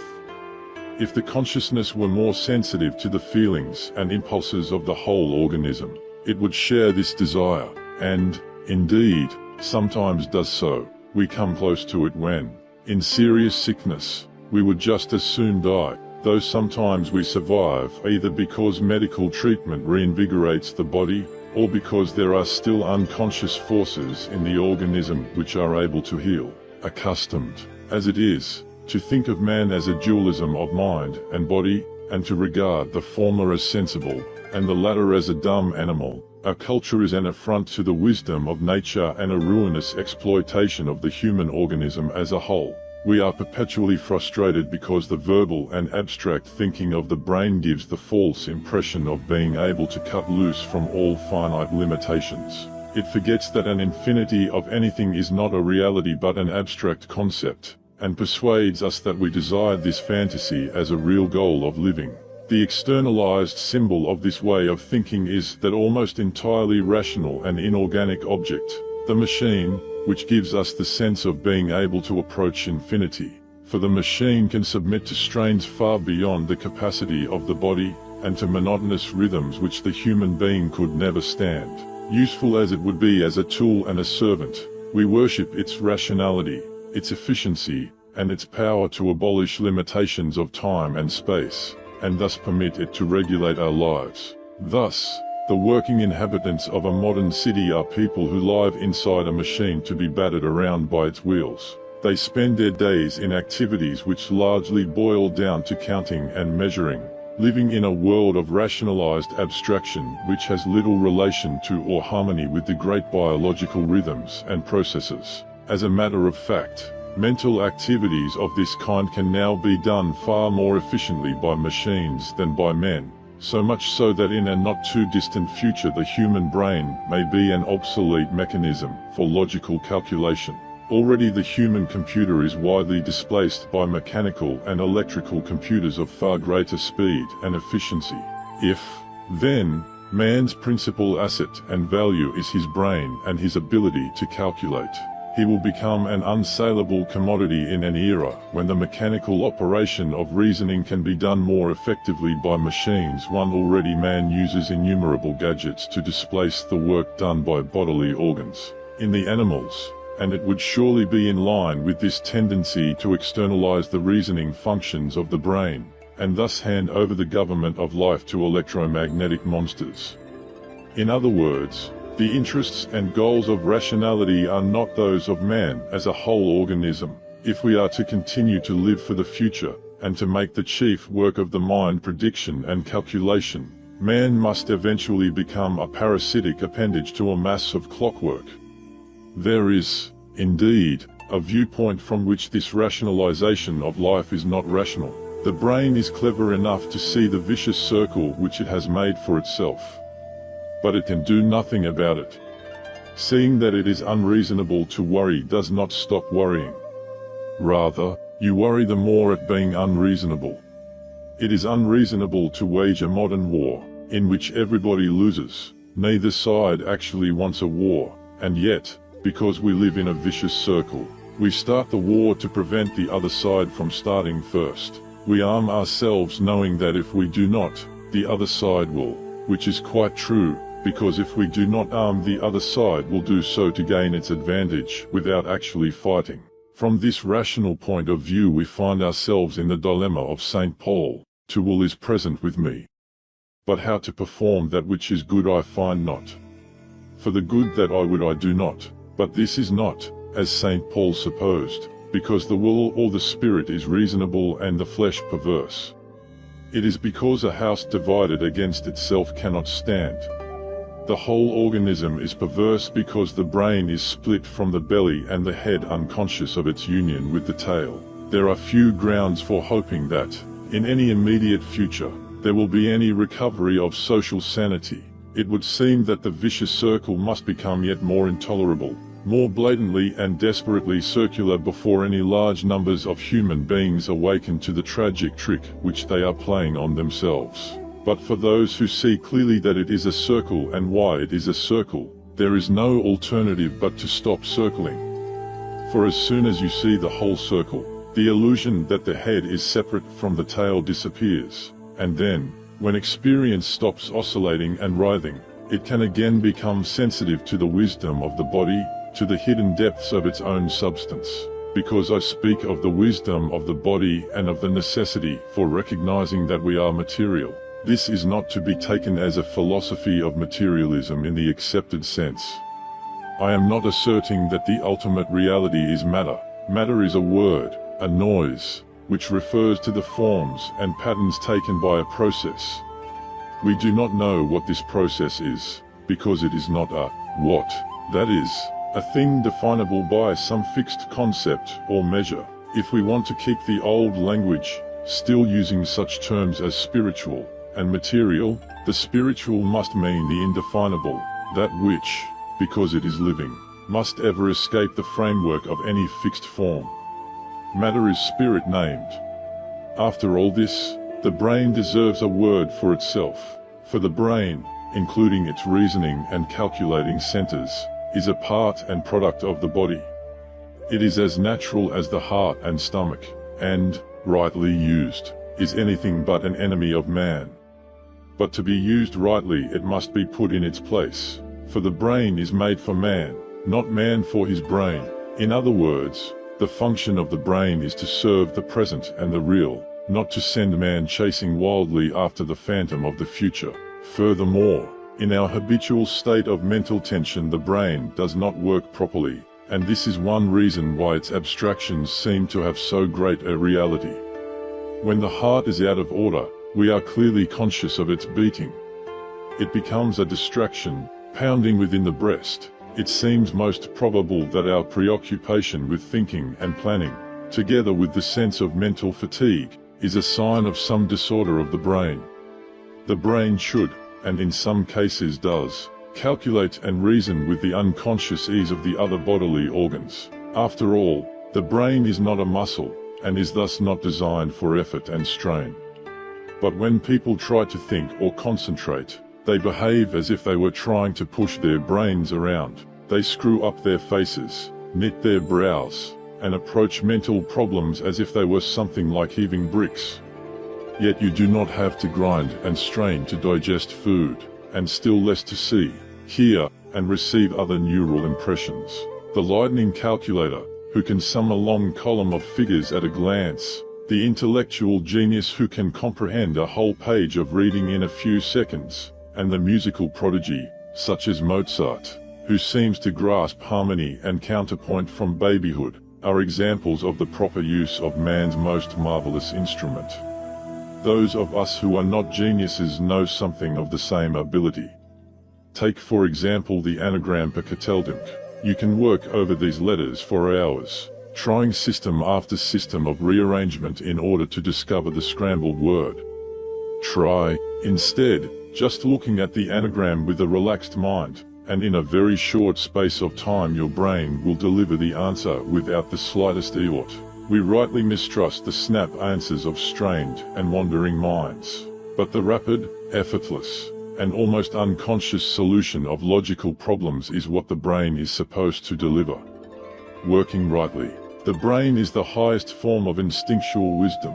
Thus, it should work like the homing instinct of pigeons and the formation of the fetus in the womb, without verbalizing the process or knowing how it does it. The self-conscious brain, like the self-conscious heart, is a disorder, and manifests itself in the acute feeling of separation between I and my experience. The brain can only assume its proper behavior when consciousness is doing what it is designed for, not writhing and whirling to get out of present experience, but being effortlessly aware of it. On being aware, the question, "What shall we do about it?"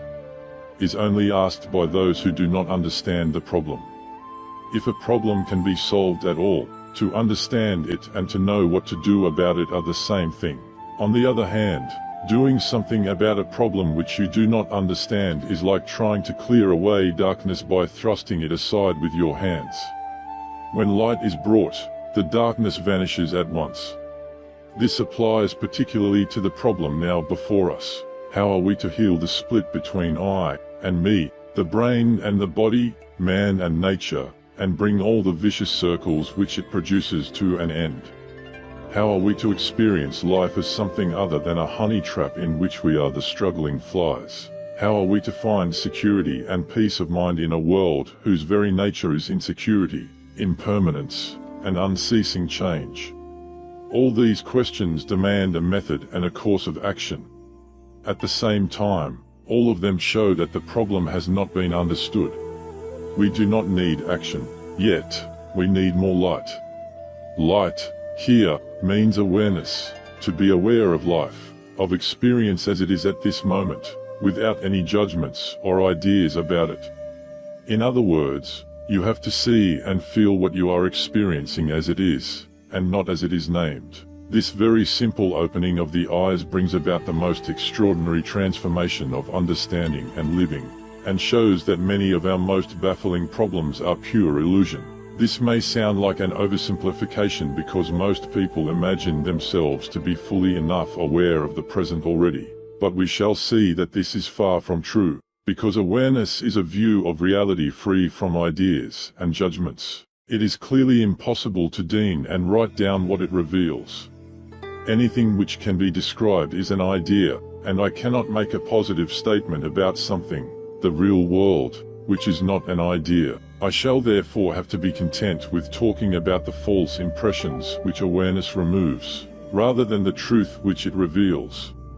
The latter can only be symbolized with words which mean little or nothing to those without a direct understanding of the truth in question.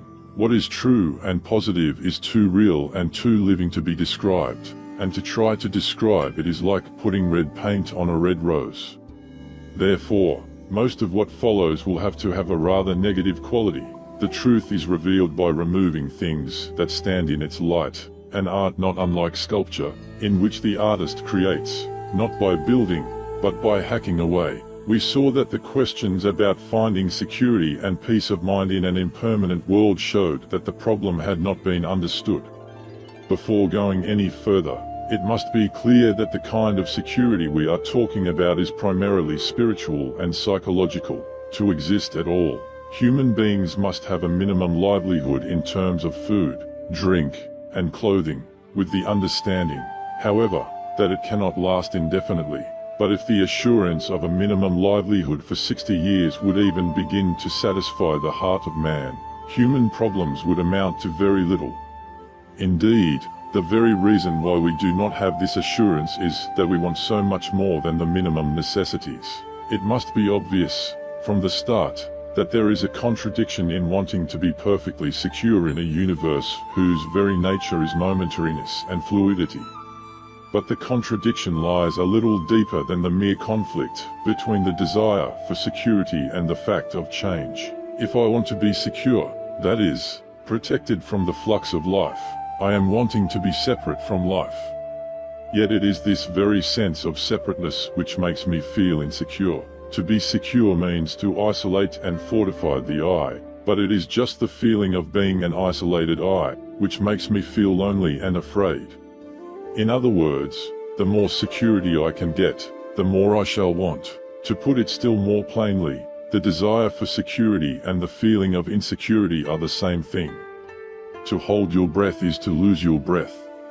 A society based on the quest for security is nothing but a breath retention contest in which everyone is as taut as a drum and as purple as a beet. We look for this security by fortifying and enclosing ourselves in innumerable ways.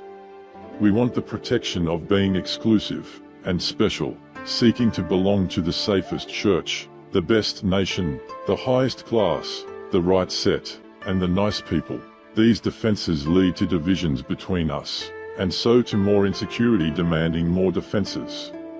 Of course, it is all done in the sincere belief that we are trying to do the right things and live in the best way. But this too is a contradiction. I can only think seriously of trying to live up to an ideal, to improve myself, if I am split in two pieces.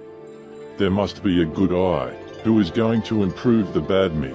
I, who has the best intentions, will go to work on wayward me, and the tussle between the two will very much stress the difference between them. Consequently, I will feel more separate than ever, and so merely increase the lonely and cut-off feelings which make me behave so badly. We can hardly begin to consider this problem unless it is clear that the craving for security is itself a pain and a contradiction, and that the more we pursue it, the more painful it becomes. This is true in whatever form security may be conceived. You want to be happy, to forget yourself, and yet the more you try to forget yourself, the more you remember the self you want to forget. You want to escape from pain, but the more you struggle to escape, the more you inflame the agony. You are afraid and want to be brave, but the effort to be brave is fear trying to run away from itself. You want peace of mind, but the attempt to pacify it is like trying to calm the waves with a flat iron. We are all familiar with this kind of vicious circle in the form of worry. We know that worrying is futile, but we go on doing it because calling it futile does not stop it. We worry because we feel unsafe, and want to be safe. Yet it is perfectly useless to say that we should not want to be safe. Calling a desire bad names doesn't get rid of it. What we have to discover is that there is no safety, that seeking it is painful, and that when we imagine that we have found it, we don't like it. In other words, if we can really understand what we are looking for, that safety is isolation, and what we do to ourselves when we look for it, we shall see that we do not want it at all. No one has to tell you that you should not hold your breath for 10 minutes. You know that you can't do it, and that the attempt is most uncomfortable. The principal thing is to understand that there is no safety or security. One of the worst vicious circles is the problem of the alcoholic. In very many cases he knows quite clearly that he is destroying himself, that, for him, liquor is poison, that he actually hates being drunk, and even dislikes the taste of liquor. And yet he drinks. For, dislike it as he may, the experience of not drinking is worse. It gives him the horrors, for he stands face to face with the unveiled, basic insecurity of the world. Herein lies the crux of the matter. To stand face to face with insecurity is still not to understand it. To understand it, you must not face it but be it. It is like the Persian story of the sage who came to the door of heaven and knocked. From within the voice of God asked, "Who is there?" And the sage answered, "It is I." "In this house," replied the voice, "there is no room for thee and me." So the sage went away, and spent many years pondering over this answer in deep meditation. Returning a second time, the voice asked the same question, and again the sage answered, "It is I." The door remained closed. After some years he returned for the third time, and, at his knocking, the voice once more demanded, "Who is there?" And the sage cried, "It is thyself." The door was opened. To understand that there is no security is far more than to agree with the theory that all things change, more even than to observe the transitoriness of life. The notion of security is based on the feeling that there is something within us which is permanent, something which endures through all the days and changes of life. We are struggling to make sure of the permanence, continuity, and safety of this enduring core, this center and soul of our being which we call I.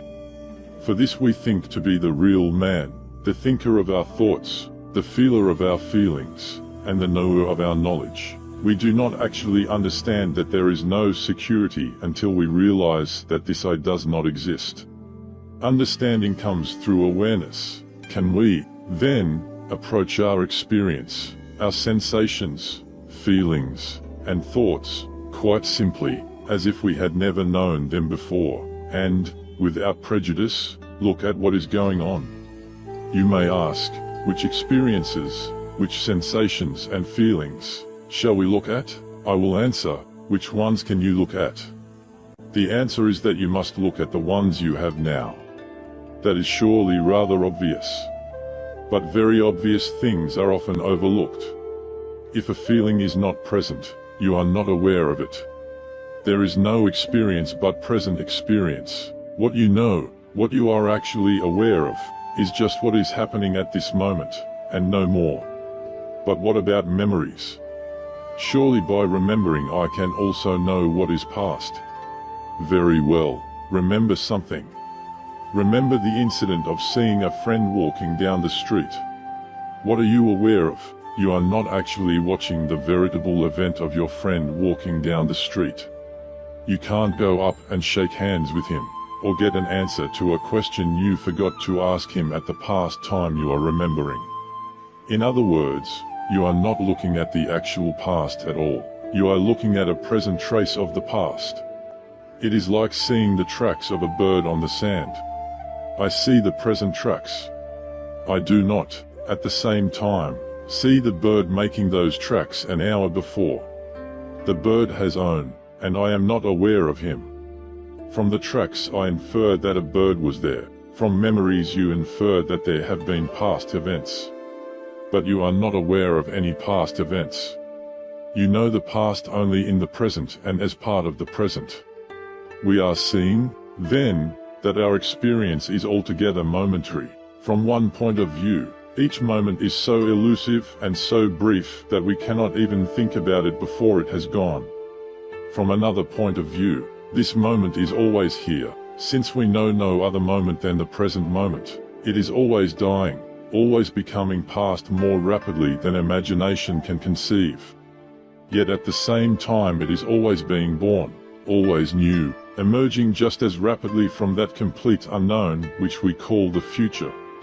Thinking about it almost makes you breathless. To say that experience is momentary is really to say that experience and the present moment are the same thing. To say that this moment is always dying, or becoming past, and always being born, or coming out of the unknown, is to say the same thing of experience. The experience you have just had has vanished irretrievably, and all that remains of it is a sort of wake or track in the present, which we call memory. While you can make a guess as to what experience is coming next, in actual fact you do not know. Anything might happen, but the experience which is going on now is, as it were, a newborn infant which vanishes before it can even begin to get older. While you are watching this present experience, are you aware of someone watching it? Can you find, in addition to the experience itself, an experiencer? Can you, at the same time, read this sentence and think about yourself reading it? You will find that, to think about yourself reading it, you must for a brief second stop reading. The first experience is reading. The second experience is the thought, I am reading. Can you find any thinker, who is thinking the thought, I am reading? In other words, when present experience is the thought, I am reading, can you think about yourself thinking this thought? Once again, you must stop thinking just, I am reading. You pass to a third experience, which is the thought, I am thinking that I am reading. Do not let the rapidity with which these thoughts can change deceive you into the feeling that you think them all at once. But what has happened? Never at any time were you able to separate yourself from your present thought, or your present experience. The first present experience was reading. When you tried to think about yourself reading, the experience changed, and the next present experience was the thought I am reading. You could not separate yourself from this experience without passing on to another. It was ring around the rosy. When you were thinking, I am reading this sentence, you were not reading it. In other words, in each present experience you were only aware of that experience. You were never aware of being aware. You were never able to separate the thinker from the thought, the knower from the known. All you ever found was a new thought, a new experience. To be aware, then, is to be aware of thoughts, feelings, sensations, desires, and all other forms of experience. Never at any time are you aware of anything which is not experience, not a thought or feeling, but instead an experiencer, thinker, or feeler. If this is so, what makes us think that any such thing exists? We might say, for example, that the I, who is the thinker, is this physical body and brain, but this body is in no way separate from its thoughts and sensations. When you have a sensation, say, of touch, that sensation is part of your body. While that sensation is going on, you cannot move the body away from it any more than you can walk away from a headache or from your own feet. So long as it is present, that sensation is your body and is you.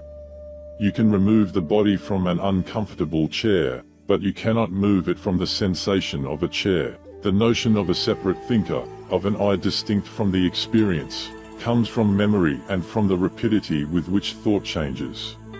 It is like whirling a burning stick to give the illusion of a continuous circle of re. If you imagine that memory is a direct knowledge of the past rather than a present experience, you get the illusion of knowing the past and the present at the same time.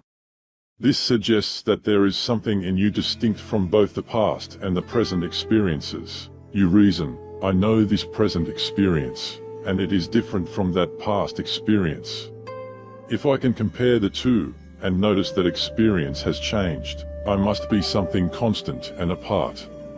But, as a matter of fact, you cannot compare this present experience with a past experience. You can only compare it with a memory of the past, which is a part of the present experience. When you see clearly that memory is a form of present experience, it will be obvious that trying to separate yourself from this experience is as impossible as trying to make your teeth bite themselves. There is simply experience. There is not something or someone experiencing experience. You do not feel feelings, think thoughts, or sense sensations any more than you hear hearing, see sight, or smell smelling. I feel fine means that a fine feeling is present. It does not mean that there is one thing called an I, and another separate thing called a feeling, so that when you bring them together this I feels the me feeling. There are no feelings but present feelings, and whatever feeling is present is I. No one ever found an I apart from some present experience, or some experience apart from an I, which is only to say that the two are the same thing. As a mere philosophical argument, this is a waste of time. We are not trying to have an intellectual discussion. We are being aware of the fact that any separate I, who thinks thoughts and experiences experience, is an illusion. To understand this is to realize that life is entirely momentary, that there is neither permanence nor security, and that there is no I, which can be protected. There is a Chinese story of one who came to a great sage, saying, I have no peace of mind. Please pacify my mind. The sage answered, bring out your mind, your I before me, and I will pacify it. These many years, he replied, I have sought my mind, but I cannot find it. There, concluded the sage, it is pacified. The real reason why human life can be so utterly exasperating and frustrating is not because there are facts called death, pain, fear, or hunger. The madness of the thing is that when such facts are present, we circle, buzz, writhe, and whirl, trying to get the eye out of the experience. We pretend that we are amoebas, and try to protect ourselves from life by splitting in two. Sanity, wholeness, and integration lie in the realization that we are not divided, that man and his present experience are one, and that no separate I or mind can be found. While the notion that I am separate from my experience remains, there is confusion and turmoil. Because of this, there is neither awareness nor understanding of experience, and thus no real possibility of assimilating it. To understand this moment, I must not try to be divided from it. I must be aware of it with my whole being. This, like refraining from holding my breath for 10 minutes, is not something I should do. In reality, it is the only thing I can do. Everything else is the insanity of attempting the impossible. To understand music, you must listen to it. But so long as you are thinking, I am listening to this music, you are not listening. To understand joy or fear, you must be wholly and undividedly aware of it. So long as you are calling it names and saying, I am happy, or I am afraid, you are not being aware of it. Fear, pain, sorrow, and boredom must remain problems if we do not understand them. But understanding requires a single and undivided mind. This, surely, is the meaning of that strange saying, if thine eye be single, thy whole body shall be full of light. The marvelous moment, you are listening to a song. Suddenly I ask, at this moment, who are you? How will you answer this question immediately and spontaneously, without stopping to find words? If the question does not shock you out of listening, you will answer by humming the song. If the question surprised you, you will answer, at this moment, who are you? But if you stop to think, you will try to tell me, not about this moment, but about the past. I shall get information about your name and address, your business and personal history, but I asked who you are, not who you were. For to be aware of reality, of the living present, is to discover that at each moment the experience is all. There is nothing else beside it, no experience of you experiencing the experience, even in our most apparently self-conscious moments. The self of which we are conscious is always some particular feeling or sensation, of muscular tensions, of warmth or cold, of pain or irritation, of breath or of pulsing blood. There is never a sensation of what senses sensations. Just as there is no meaning or possibility in the notion of smelling one's nose or kissing one's own lips. In times of happiness and pleasure, we are usually ready enough to be aware of the moment, and to let the experience be all. In such moments we forget ourselves, and the mind makes no attempt to divide itself from itself, to be separate from experience. But with the arrival of pain, whether physical or emotional, whether actual or anticipated, the split begins and the circle goes around and round. As soon as it becomes clear that I cannot possibly escape from the reality of the present, since I is nothing other than what I know now, this inner turmoil must stop. No possibility remains but to be aware of pain, fear, boredom, or grief in the same complete way that one is aware of pleasure. The human organism has the most wonderful powers of adaptation to both physical and psychological pain. But these can only come into full play when the pain is not being constantly re-stimulated by this inner effort to get away from it, to separate the I from the feeling. The effort creates a state of tension in which the pain thrives. But when the tension ceases, mind and body begin to absorb the pain as water reacts to a blow or cut. There is another story of a Chinese sage who was asked, "How shall we escape the heat?" Meaning, of course, the heat of suffering. He answered, "Go right into the middle of the fire." But how, then, shall we escape the scorching flame? No further pain will trouble you. We do not need to go as far as China. The same idea comes in the Divine Comedy, where Dante and Virgil find that the way out of hell lies at its very center. In moments of great joy, we do not, as a rule, stop to think, "I am happy," or "this is joy." Ordinarily, we do not pause to think thoughts of this kind until the joy is past its peak, or unless there is some anxiety that it will go away. At such times we are so aware of the moment that no attempt is made to compare its experience with other experiences. For this reason, we do not name it, for names which are not mere exclamations are based on comparisons. Joy is distinguished from sorrow by contrast, by comparing one state of mind with the other. Had we never known joy, it would be impossible to identify sorrow as sorrow, but in reality, we cannot compare joy with sorrow.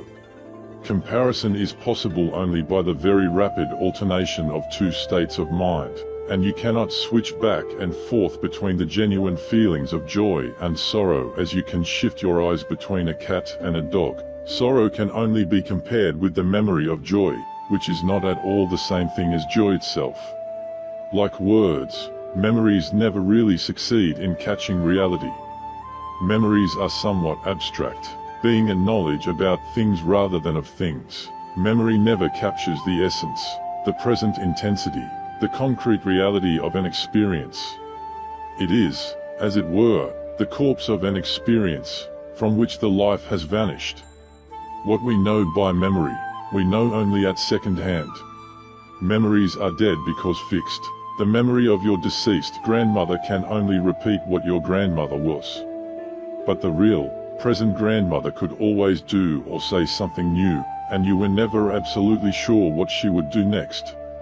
There are, then, two ways of understanding an experience. The first is to compare it with the memories of other experiences, and so to name and define it. This is to interpret it in accordance with the dead and the past. The second is to be aware of it as it is, as when, in the intensity of joy, we forget past and future, let the present be all, and thus do not even stop to think, "I am happy." Both ways of understanding have their uses, but they correspond to the difference between knowing a thing by words and knowing it immediately. A menu is very useful, but it is no substitute for the dinner. A guidebook is an admirable tool, but it is hardly to be compared with the country it describes. The point, then, is that when we try to understand the present by comparing it with memories, we do not understand it as deeply as when we are aware of it without comparison. This, however, is usually the way in which we approach unpleasant experiences. Instead of being aware of them as they are, we try to deal with them in terms of the past. The frightened or lonely person begins at once to think, "I'm afraid," or "I'm so lonely." This is, of course, an attempt to avoid the experience. We don't want to be aware of this present, but as we cannot get out of the present, our only escape is into memories. Here we feel on safe ground, for the past is the fixed and the known, but also, of course, the dead. Thus to try to get out of, say, fear, we endeavor at once to be separate from it and to exit by interpreting it in terms of memory, in terms of what is already fixed and known. In other words, we try to adapt ourselves to the mysterious present by comparing it with the remembered past, by naming and identifying it. This would be all very well if you were trying to get away from something from which you can get away. It is a useful process for knowing when to come in out of the rain. But it does not tell you how to live with things from which you cannot get away, which are already part of yourself. Your body does not eliminate poisons by knowing their names. To try to control fear or depression or boredom by calling them names is to resort to superstition of trust in curses and invocations. It is so easy to see why this does not work. Obviously, we try to know, name, and deem fear in order to make it objective. That is, separate from I. But why are we trying to be separate from fear? Because we are afraid. In other words, fear is trying to separate itself from fear, as if one could fight re with re. And this is not all. the more we accustom ourselves to understanding the present in terms of memory, the unknown by the known, the living by the dead, the more desiccated and embalmed, the more joyless and frustrated life becomes. So protected from life, man becomes a sort of mollusk encrusted in a hard shell of tradition, so that when at last reality breaks through, as it must, the tide of pent-up fear runs wild. If, on the other hand, you are aware of fear, you realize that, because this feeling is now yourself, escape is impossible. You see that calling it fear tells you little or nothing about it, for the comparison and the naming is based, not on past experience, but on memory. You have then no choice but to be aware of it with your whole being as an entirely new experience. Indeed, every experience is in this sense new, and at every moment of our lives we are in the midst of the new and the unknown. At this point you receive the experience without resisting it or naming it, and the whole sense of conflict between I and the present reality vanishes. For most of us this conflict is ever gnawing within us because our lives are one long effort to resist the unknown, the real present in which we live, which is the unknown in the midst of coming into being. Living thus, we never really learn to live with it. At every moment we are cautious, hesitant, and on the defensive. And all to no avail, for life thrusts us into the unknown willy-nilly, and resistance is as futile and exasperating as trying to swim against a roaring torrent. The art of living in this predicament is neither careless drifting on the one hand nor fearful clinging to the past and the known on the other. It consists in being completely sensitive to each moment, in regarding it as utterly new and unique, in having the mind open and wholly receptive. This is not a philosophical theory but an experiment. One has to make the experiment to understand that it brings into play altogether new powers of adaptation to life, of literally absorbing pain and insecurity. It is as hard to describe how this absorption works as to explain the beating of one's heart or the formation of genes. The open mind does this as most of us breathe, without being able to explain it at all. The principle of the thing is clearly something like judo, the gentle, way, of mastering an opposing force by giving into it. The natural world gives us many examples of the great effectiveness of this way. The Chinese philosophy, of which judo itself is an expression, Taoism, drew attention to the power of water to overcome all obstacles by its gentleness and pliability. It showed how the supple willow survives the tough pine in a snowstorm. For whereas the unyielding branches of the pine accumulate snow until they crack, the springy boughs of the willow bend under its weight, drop the snow, and jump back again. If, when swimming, you are caught in a strong current, it is fatal to resist. You must swim with it and gradually edge to the side. One who falls from a height with stiff limbs will break them, but if he relaxes like a cat he will fall safely. A building without give in its structure will easily collapse in storm or earthquake, and a car without the cushioning of tires and springs will soon come apart on the road. The mind has just the same powers, for it has given and can absorb shocks like water or a cushion. But this giving way to an opposing force is not at all the same thing as running away. A body of water does not run away when you push it. It simply gives at the point of the push and encloses your hand. A shock absorber does not fall down like a bowling pin when struck. It gives, and yet stays in the same place. To run away is the only defense of something rigid against an overwhelming force. Therefore, the good shock absorber has not only give, but also stability or weight. This weight is likewise a function of the mind, and appears in the much misunderstood phenomenon of laziness. Significantly enough, nervous and frustrated people are always busy, even in being idle, such idleness being the laziness of fear, not of rest. But the mind-body is a system which conserves and accumulates energy. While doing this it is properly lazy. When the energy is stored, it is just as happy to move, and yet to move skillfully, along the line of least resistance. Thus, it is not only necessity, but also laziness, which is the mother of invention. One may observe the unhurried, heavy movements of a skillful laborer at some hard task, and even in going against gravity the good mountaineer uses gravity, taking slow, heavy strides. He seems to tack up the slope, like a sailboat against the wind. In the light of these principles, how does the mind absorb suffering? It discovers that resistance and escape, the I process, is a false move. The pain is inescapable, and resistance as a defense only makes it worse. The whole system is jarred by the shock. Seeing the impossibility of this course, it must act according to its nature, remain stable and absorb. To remain stable is to refrain from trying to separate yourself from a pain because you know that you cannot. Running away from fear is fear, fighting pain is pain, trying to be brave is being scared. If the mind is in pain, the mind is pain. The thinker has no other form than his thought, there is no escape. But so long as you are not aware of the inseparability of thinker and thought, you will try to escape. From this follows, quite naturally, absorption. It is no effort.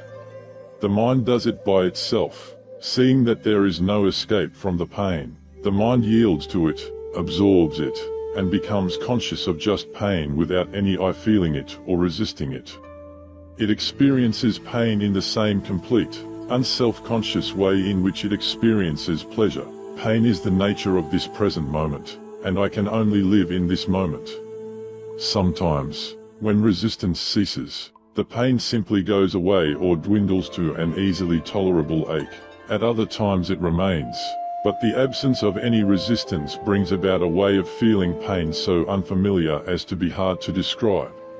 The pain is no longer problematic. I feel it, but there is no urge to get rid of it, for I have discovered that pain and the effort to be separate from it are the same thing. Wanting to get out of pain is the pain. It is not the reaction of an I distinct from the pain. When you discover this, the desire to escape merges into the pain itself and vanishes.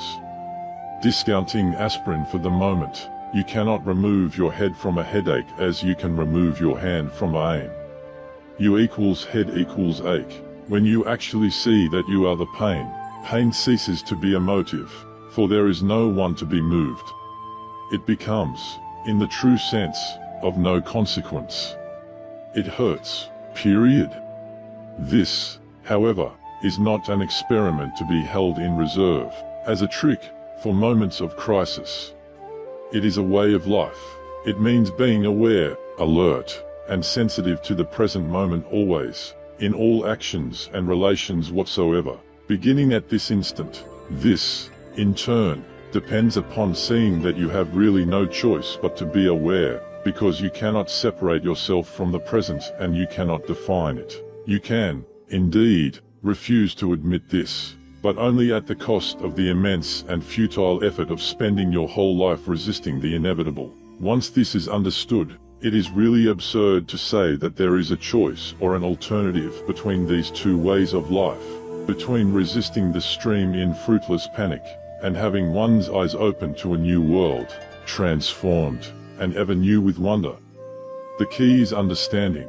To ask how to do this, what is the technique or method, what are the steps and rules, is to miss the point utterly.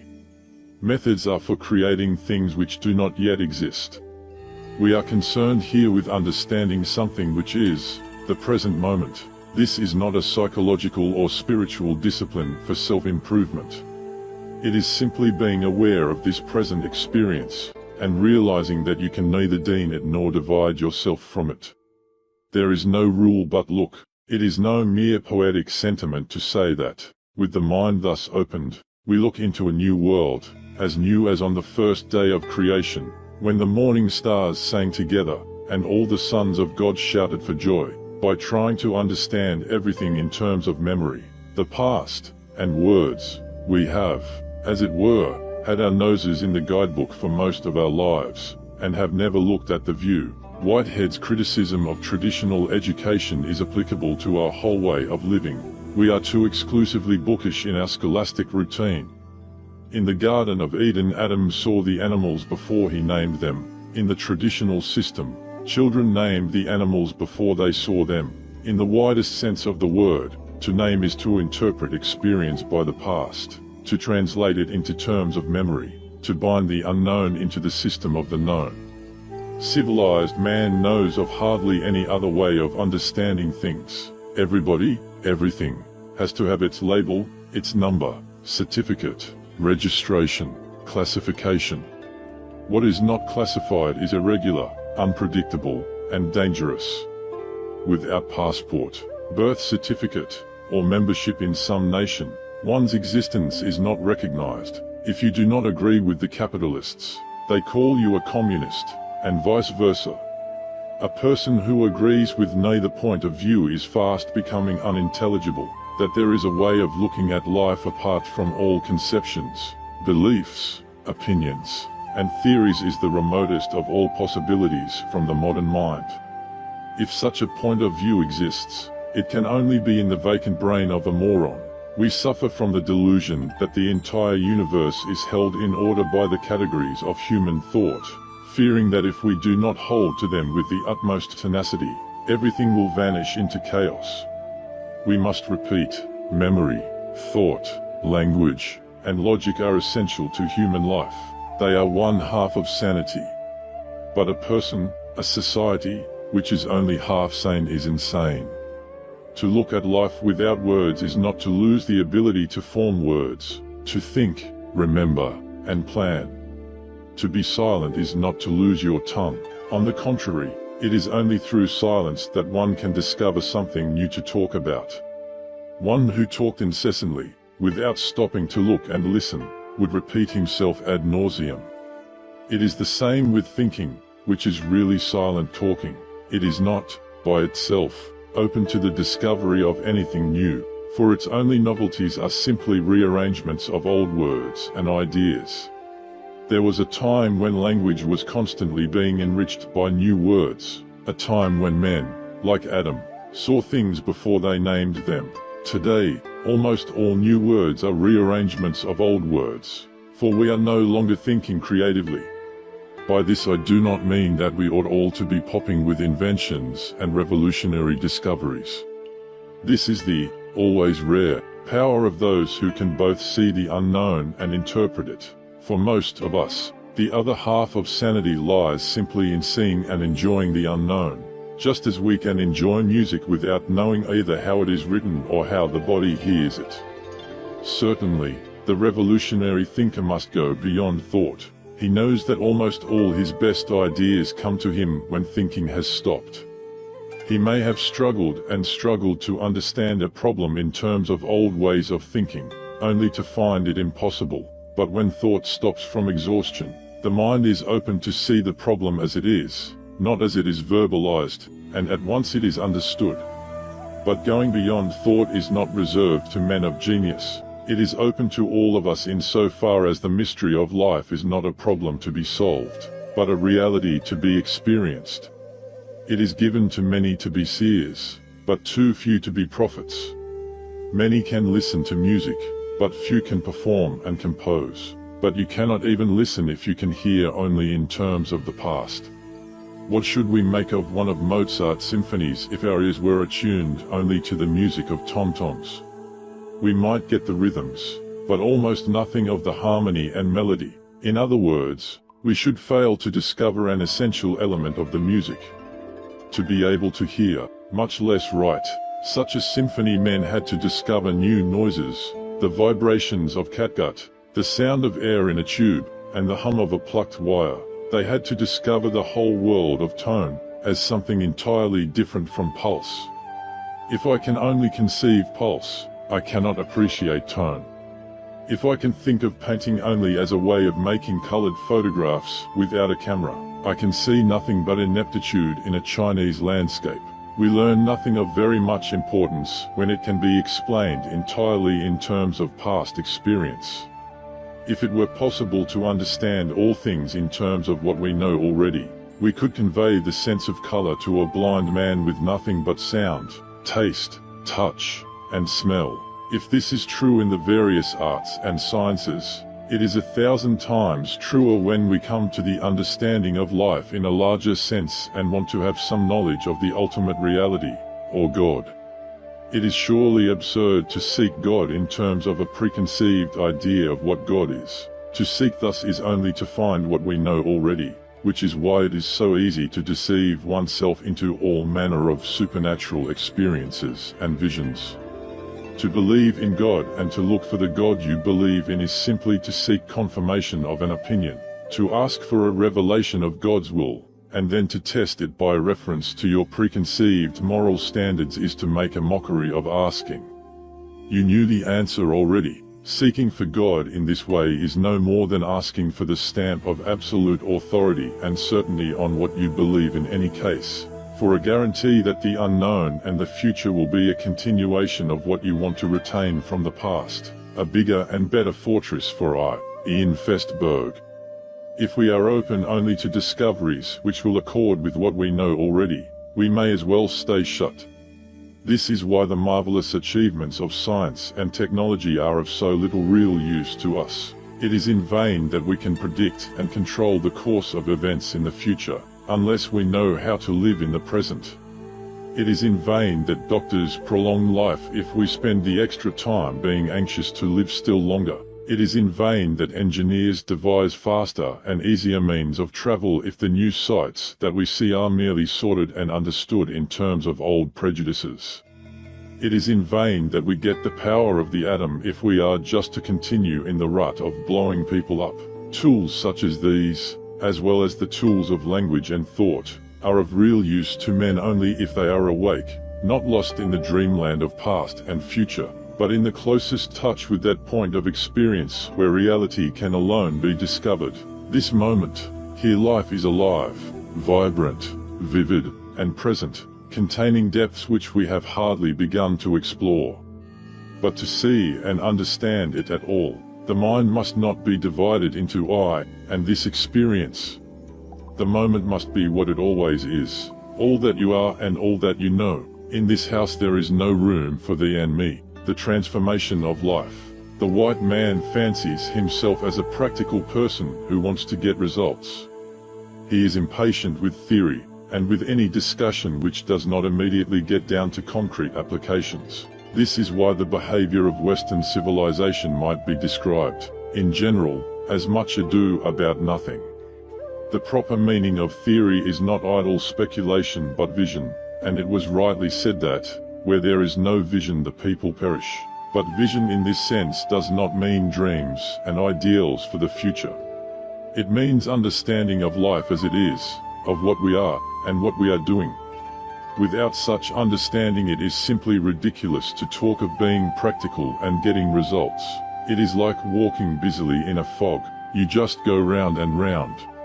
You do not know where you are going, nor what results you really want. To minds that think in this way, what we have discussed so far may seem too theoretical. These ideas are all very well, but do they work? Yet I must ask, what do you mean by work? The usual working test of a philosophy is whether it makes people better and happier, whether it results in peace, cooperation, and prosperity. Yet this is a meaningless criterion without much theoretical understanding. What do you mean by happiness? What are better people better for? About what will you cooperate? What will you do with peace and prosperity? The answer to these questions depends entirely on what we are and what we actually want now. If, for example, we want at the same time both peace and isolation, brotherhood and security for happiness and permanence, our wants are contradictory. Their results, however practical we may be about getting them, will be further contradictions. It is the old story of wanting to have your cake and eat it. If we want to get everything at the lowest possible cost, we cannot expect to get the best possible quality, the balance between the two being mediocrity. If we make it an ideal to be morally superior, we cannot at the same time avoid self-righteousness. If we cling to belief in God, we cannot likewise have faith, since faith is not clinging but letting go. When we have made up our minds as to what we do want, there remain indeed many practical and technical problems. But there is no point at all in discussing these until we have made up our minds. There is, in turn, no possibility of making up our minds so long as they are split in two, so long as I am one thing and experience another. If the mind is the directive force behind action, the mind and its vision of life must be healed before action can be anything but conflict. Something must therefore be said about the healed vision of life which comes with full awareness, for it involves a deep transformation of our view of the world. As well as words can describe it, this transformation consists in knowing and feeling that the world is an organic unity. In the ordinary way, we know this as a matter of information but do not feel it to be true. Certainly, most people feel separate from everything that surrounds them. On the one hand there is myself, and on the other the rest of the universe. I am not rooted in the earth like a tree, I rattle around independently. I seem to be the center of everything, and yet cut off and alone. I can feel what is going on inside my own body, but I can only guess what is going on in others. My conscious mind must have its roots and origins in the most unfathomable depths of being, yet it feels as if it lived all by itself in this tight little skull. Nevertheless, the physical reality is that my body exists only in relation to this universe, and in fact I am as attached to it and dependent on it as a leaf on a tree. I feel cut off only because I am split within myself, because I try to be divided from my own feelings and sensations. What I feel and sense therefore seems foreign to me. And on being aware of the unreality of this division, the universe does not seem foreign anymore. For I am what I know. What I know is I. The sensation of a house across the street or of a star in outer space is no less I than an itch on the sole of my foot or an idea in my brain. In another sense, I am also what I do not know. I am not aware of my own brain as a brain. In just the same way, I am not aware of the house across the street as a thing apart from my sensation of it. I know my brain as thoughts and feelings, and I know the house as sensations. In the same way and sense that I do not know my own brain, or the house as a thing in itself, I do not know the private thoughts in your brain, but my brain, which is also I, your brain and the thoughts within it, as well as the house across the street, are all forms of an inextricably interwoven process called the real world. Conscious or unconscious of it as I may be, it is all I in the sense that the sun, the air, and human society are just as vital to me as my brain or my lungs. If, then, this brain is my brain, unaware of it as I am, the sun is my sun, the air my air, and society my society, certainly, I cannot command the sun to be egg-shaped, nor force your brain to think differently. I cannot see the inside of the sun, nor can I share your private feelings, yet neither can I change the shape or structure of my own brain, nor have a sensation of it as a contraption like a cauliflower. But if my brain is nonetheless I, the sun is I, the air is I, and society, of which you are a member, is also I, for all these things are just as essential to my existence as my brain. That there is a sun apart from my sensation of it is an inference. The fact that I have a brain, though I cannot see it, is likewise an inference. We know about these things only in theory, and not by immediate experience. But this external world of theoretical objects is, apparently, just as much a unity as the internal world of experience. From experience I infer that it exists. And because experience is a unity, I am my sensations, I must likewise infer that this theoretical universe is a unity, that my body and the world form a single process. Now there have been many theories about the unity of the universe, but they have not delivered human beings from the isolation of egotism, from conflict, and from the fear of life, because there is a world of difference between an inference and a feeling. You can reason that the universe is a unity without feeling it to be so. You can establish the theory that your body is a movement in an unbroken process which includes all suns and stars, and yet continue to feel separate and lonely. For the feeling will not correspond to the theory until you have also discovered the unity of inner experience. Despite all theories, you will feel that you are isolated from life so long as you are divided within. but you will cease to feel isolated when you recognize, for example, that you do not have a sensation of the sky. You are that sensation. For all purposes of feeling, your sensation of the sky is the sky, and there is no you apart from what you sense, feel, and know. This is why the mystics and many of the poets give frequent utterance to the feeling that they are one with the all united with God, or, as Sir Edwin Arnold expressed it, foregoing self. The universe grows I. Sometimes, indeed, this feeling is purely sentimental, the poet being one with nature just so long as she is on her best behavior. I live not in myself, but I become portion of that around me. And to me high mountains are a feeling, but the hum of human cities torture. I can see nothing to loathe in nature, save to be a link reluctant in a fleshly chain, classed among creatures, when the soul can flee, and with the sky, the peak, the heaving plain of ocean, or the stars, mingle, and not in vain. This rural rapture from Byron is quite beside the point. He has only come to terms with nature to the extent that he has befriended his own human nature. The why likes the sweetness of the honey, but not its stickiness, which makes him a link reluctant in a fleshly chain, classed among creatures. The sentimentalist does not look into the depths of nature and see sluggish existences grazing there, suspended, or slowly crawling close to the bottom. The leaden-eyed shark, the walrus, the turtle, the hairy sea leopard, and the stingray, passions there, wars, pursuits, tribes, sight in those ocean depths, breathing that thick breathing air. Man has to discover that everything which he beholds in nature, the clammy foreign feeling world of the ocean's depths, the wastes of ice, the reptiles of the swamp, the spiders and scorpions, the deserts of lifeless planets, has its counterpart within himself. He is not, then, at one with himself until he realizes that this underside of nature and the feelings of horror which it gives him are also I. For all the qualities which we admire or loathe in the world around us are reflections from within, though from a within that is also a beyond, unconscious, vast, unknown.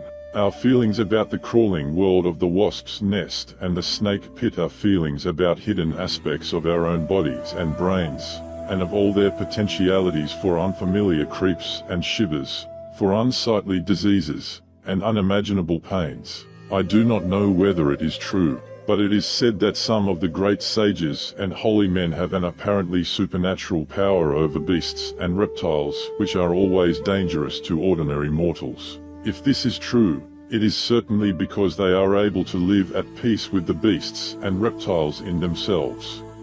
They need not call the wild elephant behemoth or the sea monster leviathan.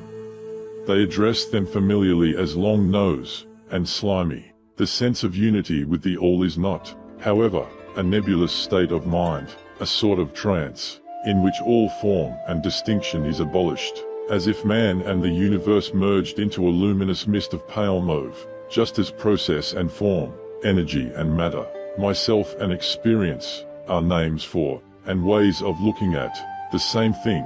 So one and many, unity and multiplicity, identity and difference, are not mutually exclusive opposites, they are each other, much as the body is its various organs. To discover that the many are the one, and that the one is the many, is to realize that both are words and noises representing what is at once obvious to sense and feeling, and an enigma to logic and description. A young man in search of spiritual wisdom put himself under the instruction of a celebrated holy man.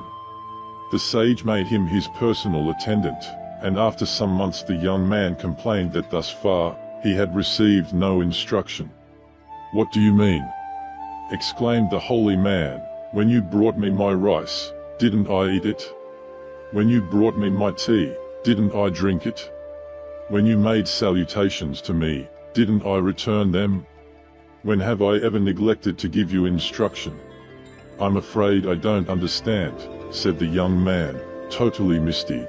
"When you want to see into it," answered the sage, "see into it directly.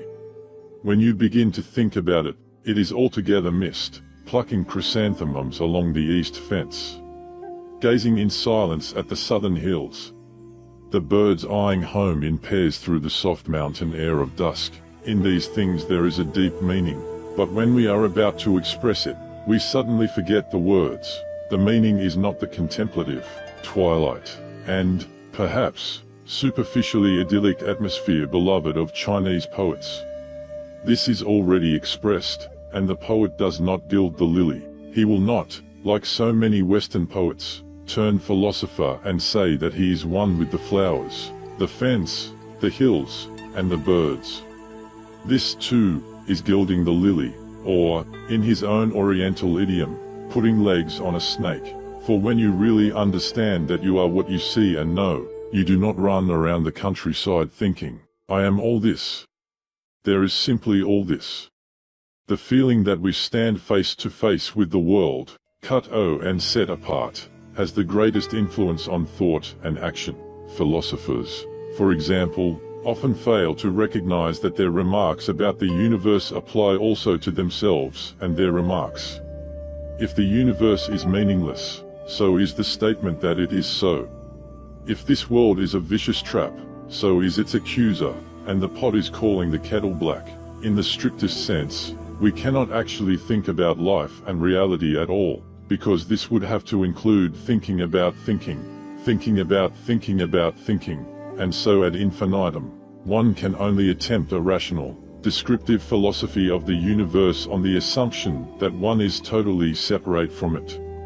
But if you and your thoughts are part of this universe, you cannot stand outside them to describe them. This is why all philosophical and theological systems must ultimately fall apart. To know reality, you cannot stand outside it and deem it. You must enter into it, be it, and feel it. Speculative philosophy, as we know it in the West, is almost entirely a symptom of the divided mind, of man trying to stand outside himself and his experience in order to verbalize and define it. It is a vicious circle, like everything else which the divided mind attempts. On the other hand, the realization that the mind is actually undivided must have a corresponding and equally far-reaching influence on thought and action. As the philosopher tries to stand outside himself and his thought, so, as we have seen, the ordinary man tries to stand outside himself and his emotions and sensations, his feelings and desires. The result is a fantastic confusion and misdirection of conduct which discovery of the mind's unity must bring to an end. So long as the mind is split, life is perpetual conflict, tension, frustration, and disillusion. Suffering is piled on suffering, fear on fear, and boredom on boredom. The more the wise struggles to get out of the honey, the faster he is stuck. Under the pressure of so much strain and futility, it is no wonder at all that men seek release in violence and sensationalism, and in the reckless exploitation of their bodies, their appetites, the material world, and their fellow men. What this must add to the necessary and unavoidable pains of existence is incalculable. But the undivided mind is free from this tension of trying always to stand outside oneself and to be elsewhere than here and now. Each moment is lived completely, and there is thus a sense of fulfillment and completeness.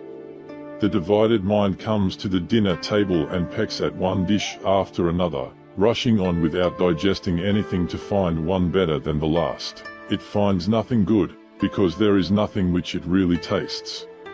When, on the other hand, you realize that you live in, that indeed you are this moment now, and no other, that apart from this there is no past and no future, you must relax and taste to the full, whether it be pleasure or pain. At once it becomes obvious why this universe exists, why conscious beings have been produced, why sensitive organs, why space, time, and change. The whole problem of justifying nature, of trying to make life mean something in terms of its future, disappears utterly. Obviously, it all exists for this moment. It is a dance, and when you are dancing you are not intent on getting somewhere. You go round and round, but not under the illusion that you are pursuing something, or fleeing from the jaws of hell. How long have the planets been circling the sun? Are they getting anywhere, and do they go faster and faster in order to arrive? How often has the spring returned to the earth? Does it come faster and fancier every year, to be sure to be better than last spring, and to hurry on its way to the spring that shall outspring all springs? The meaning and purpose of dancing is the dance. Like music, also, it is fulfilled in each moment of its course. You do not play a sonata in order to reach the final chord, and if the meanings of things were simply in ends, composers would write nothing but finales. It might, however, be observed in passing that the music's special characteristic of our culture is progressive in some respects, and does at times seem to be decidedly on its way to a future climax. But when it gets there, it does not know what to do with itself. Beethoven, Brahms, and Wagner were particularly guilty of working up to colossal climaxes and conclusions, and then blasting away at the same chord over and over again, ruining the moment by being reluctant to leave it. When each moment becomes an expectation, life is deprived of fulfillment, and death is dreaded, for it seems that here expectation must come to an end.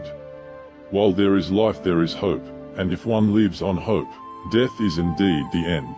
But to the undivided mind, death is another moment, complete like every moment, and cannot yield its secret unless lived to the full. And I laid me down with a wool. Death is the epitome of the truth that in each moment we are thrust into the unknown.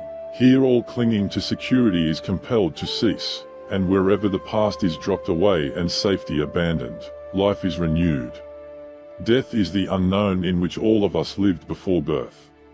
Nothing is more creative than death, since it is the whole secret of life. It means that the past must be abandoned, that the unknown cannot be avoided, that I cannot continue, and that nothing can be ultimately fixed.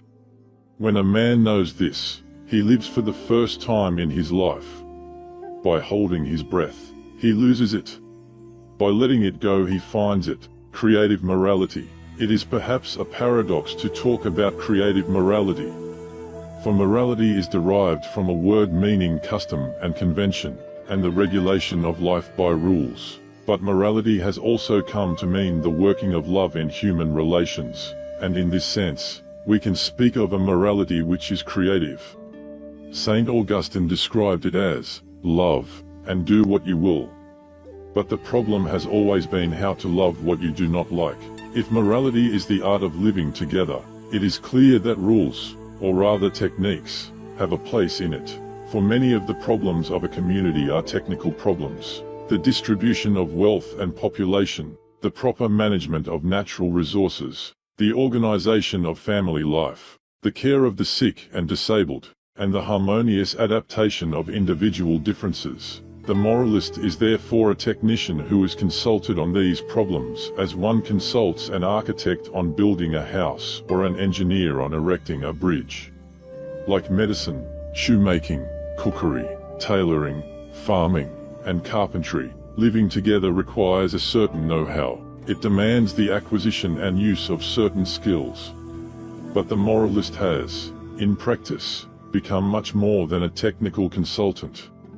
He has become a scold. From his pulpit or his study, he harangues the human race, issuing praise and blame, mostly blame, like re from the mouth of a dragon, for people do not take his advice. They ask how it is best to act under such and such circumstances.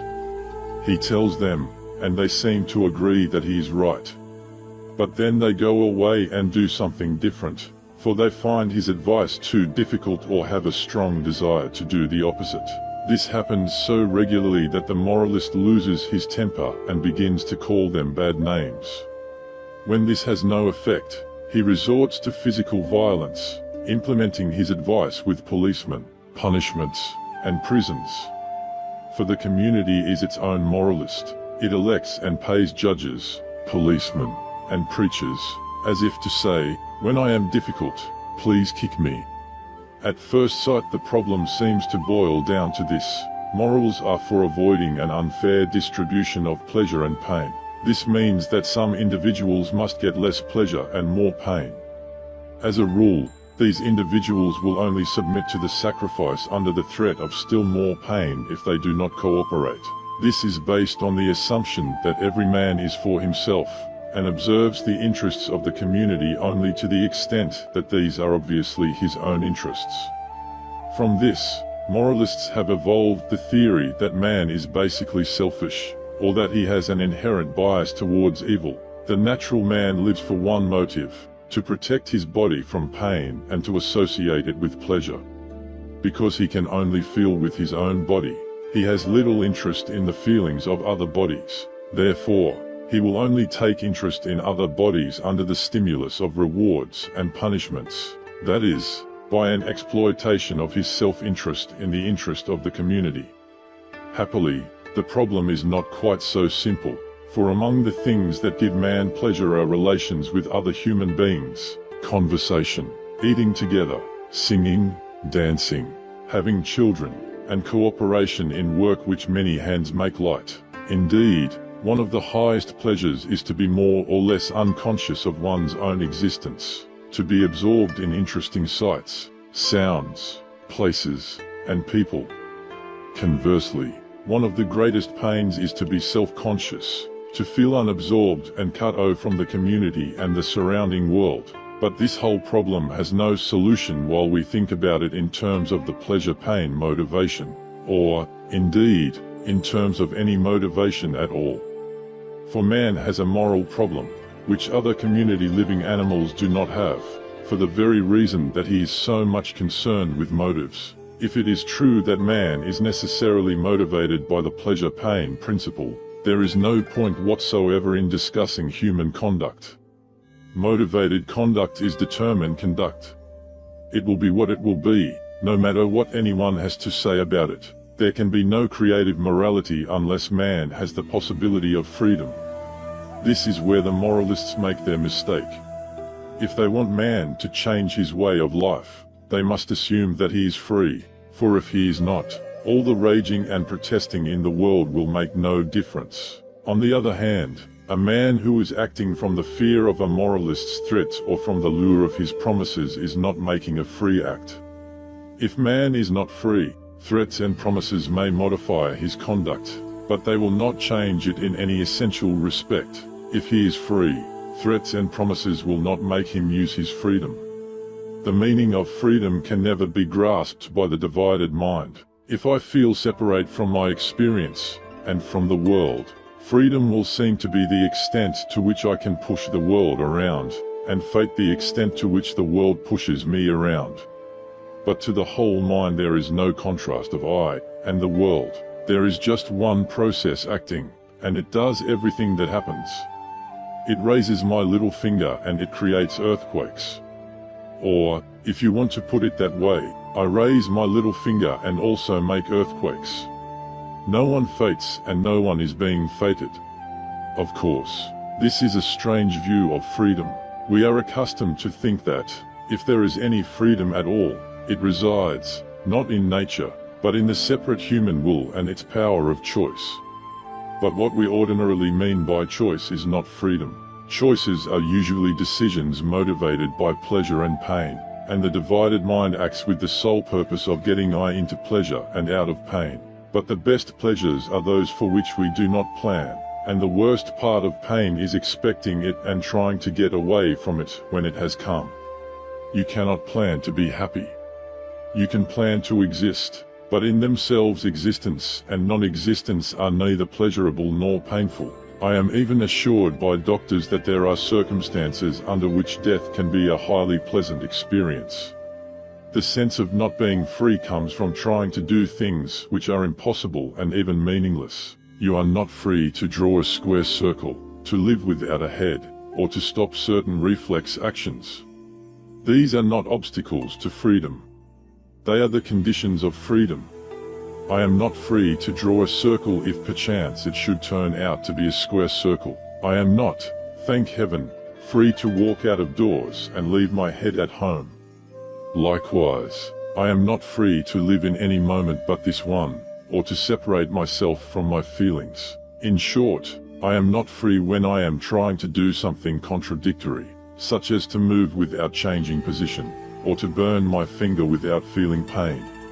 On the other hand, I am free, the world process is free, to do anything which is not a contradiction, The question then arises, is it a contradiction, is it impossible, to act or to decide without pleasure as the ultimate aim?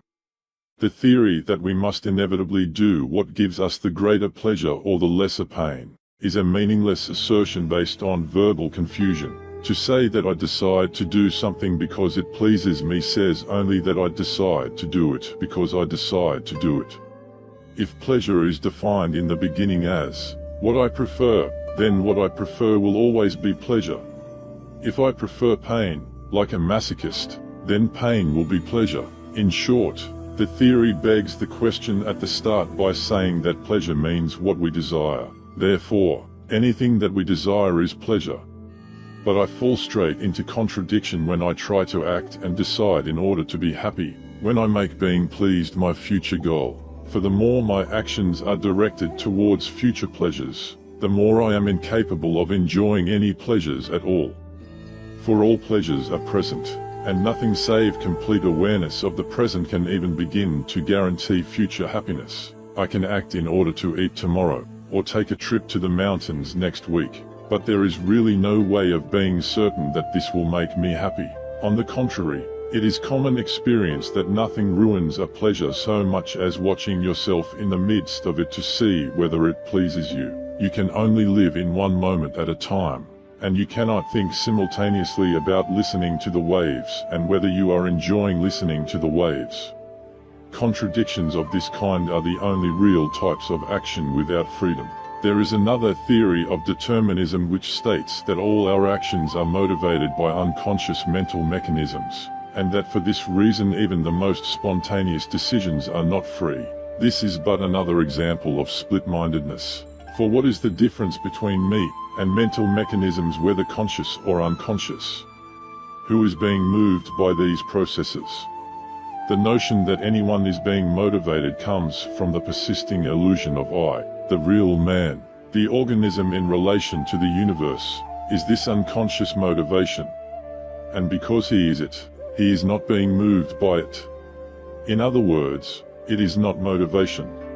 It is simply operation. Moreover, there is no unconscious mind distinct from the conscious, for the unconscious mind is conscious, though not of itself, just as the eyes see but do not see themselves. There remains the supposition that the whole operation, the whole process of action which is man and universe, is a determined series of events in which every event is the inevitable result of past causes. We cannot go into this problem exhaustively or even adequately, but it is perhaps enough to realize for the moment that this is one of the biggest open questions of science, which is far from reaching a decision. The idea that the past determines the present can be an illusion of language.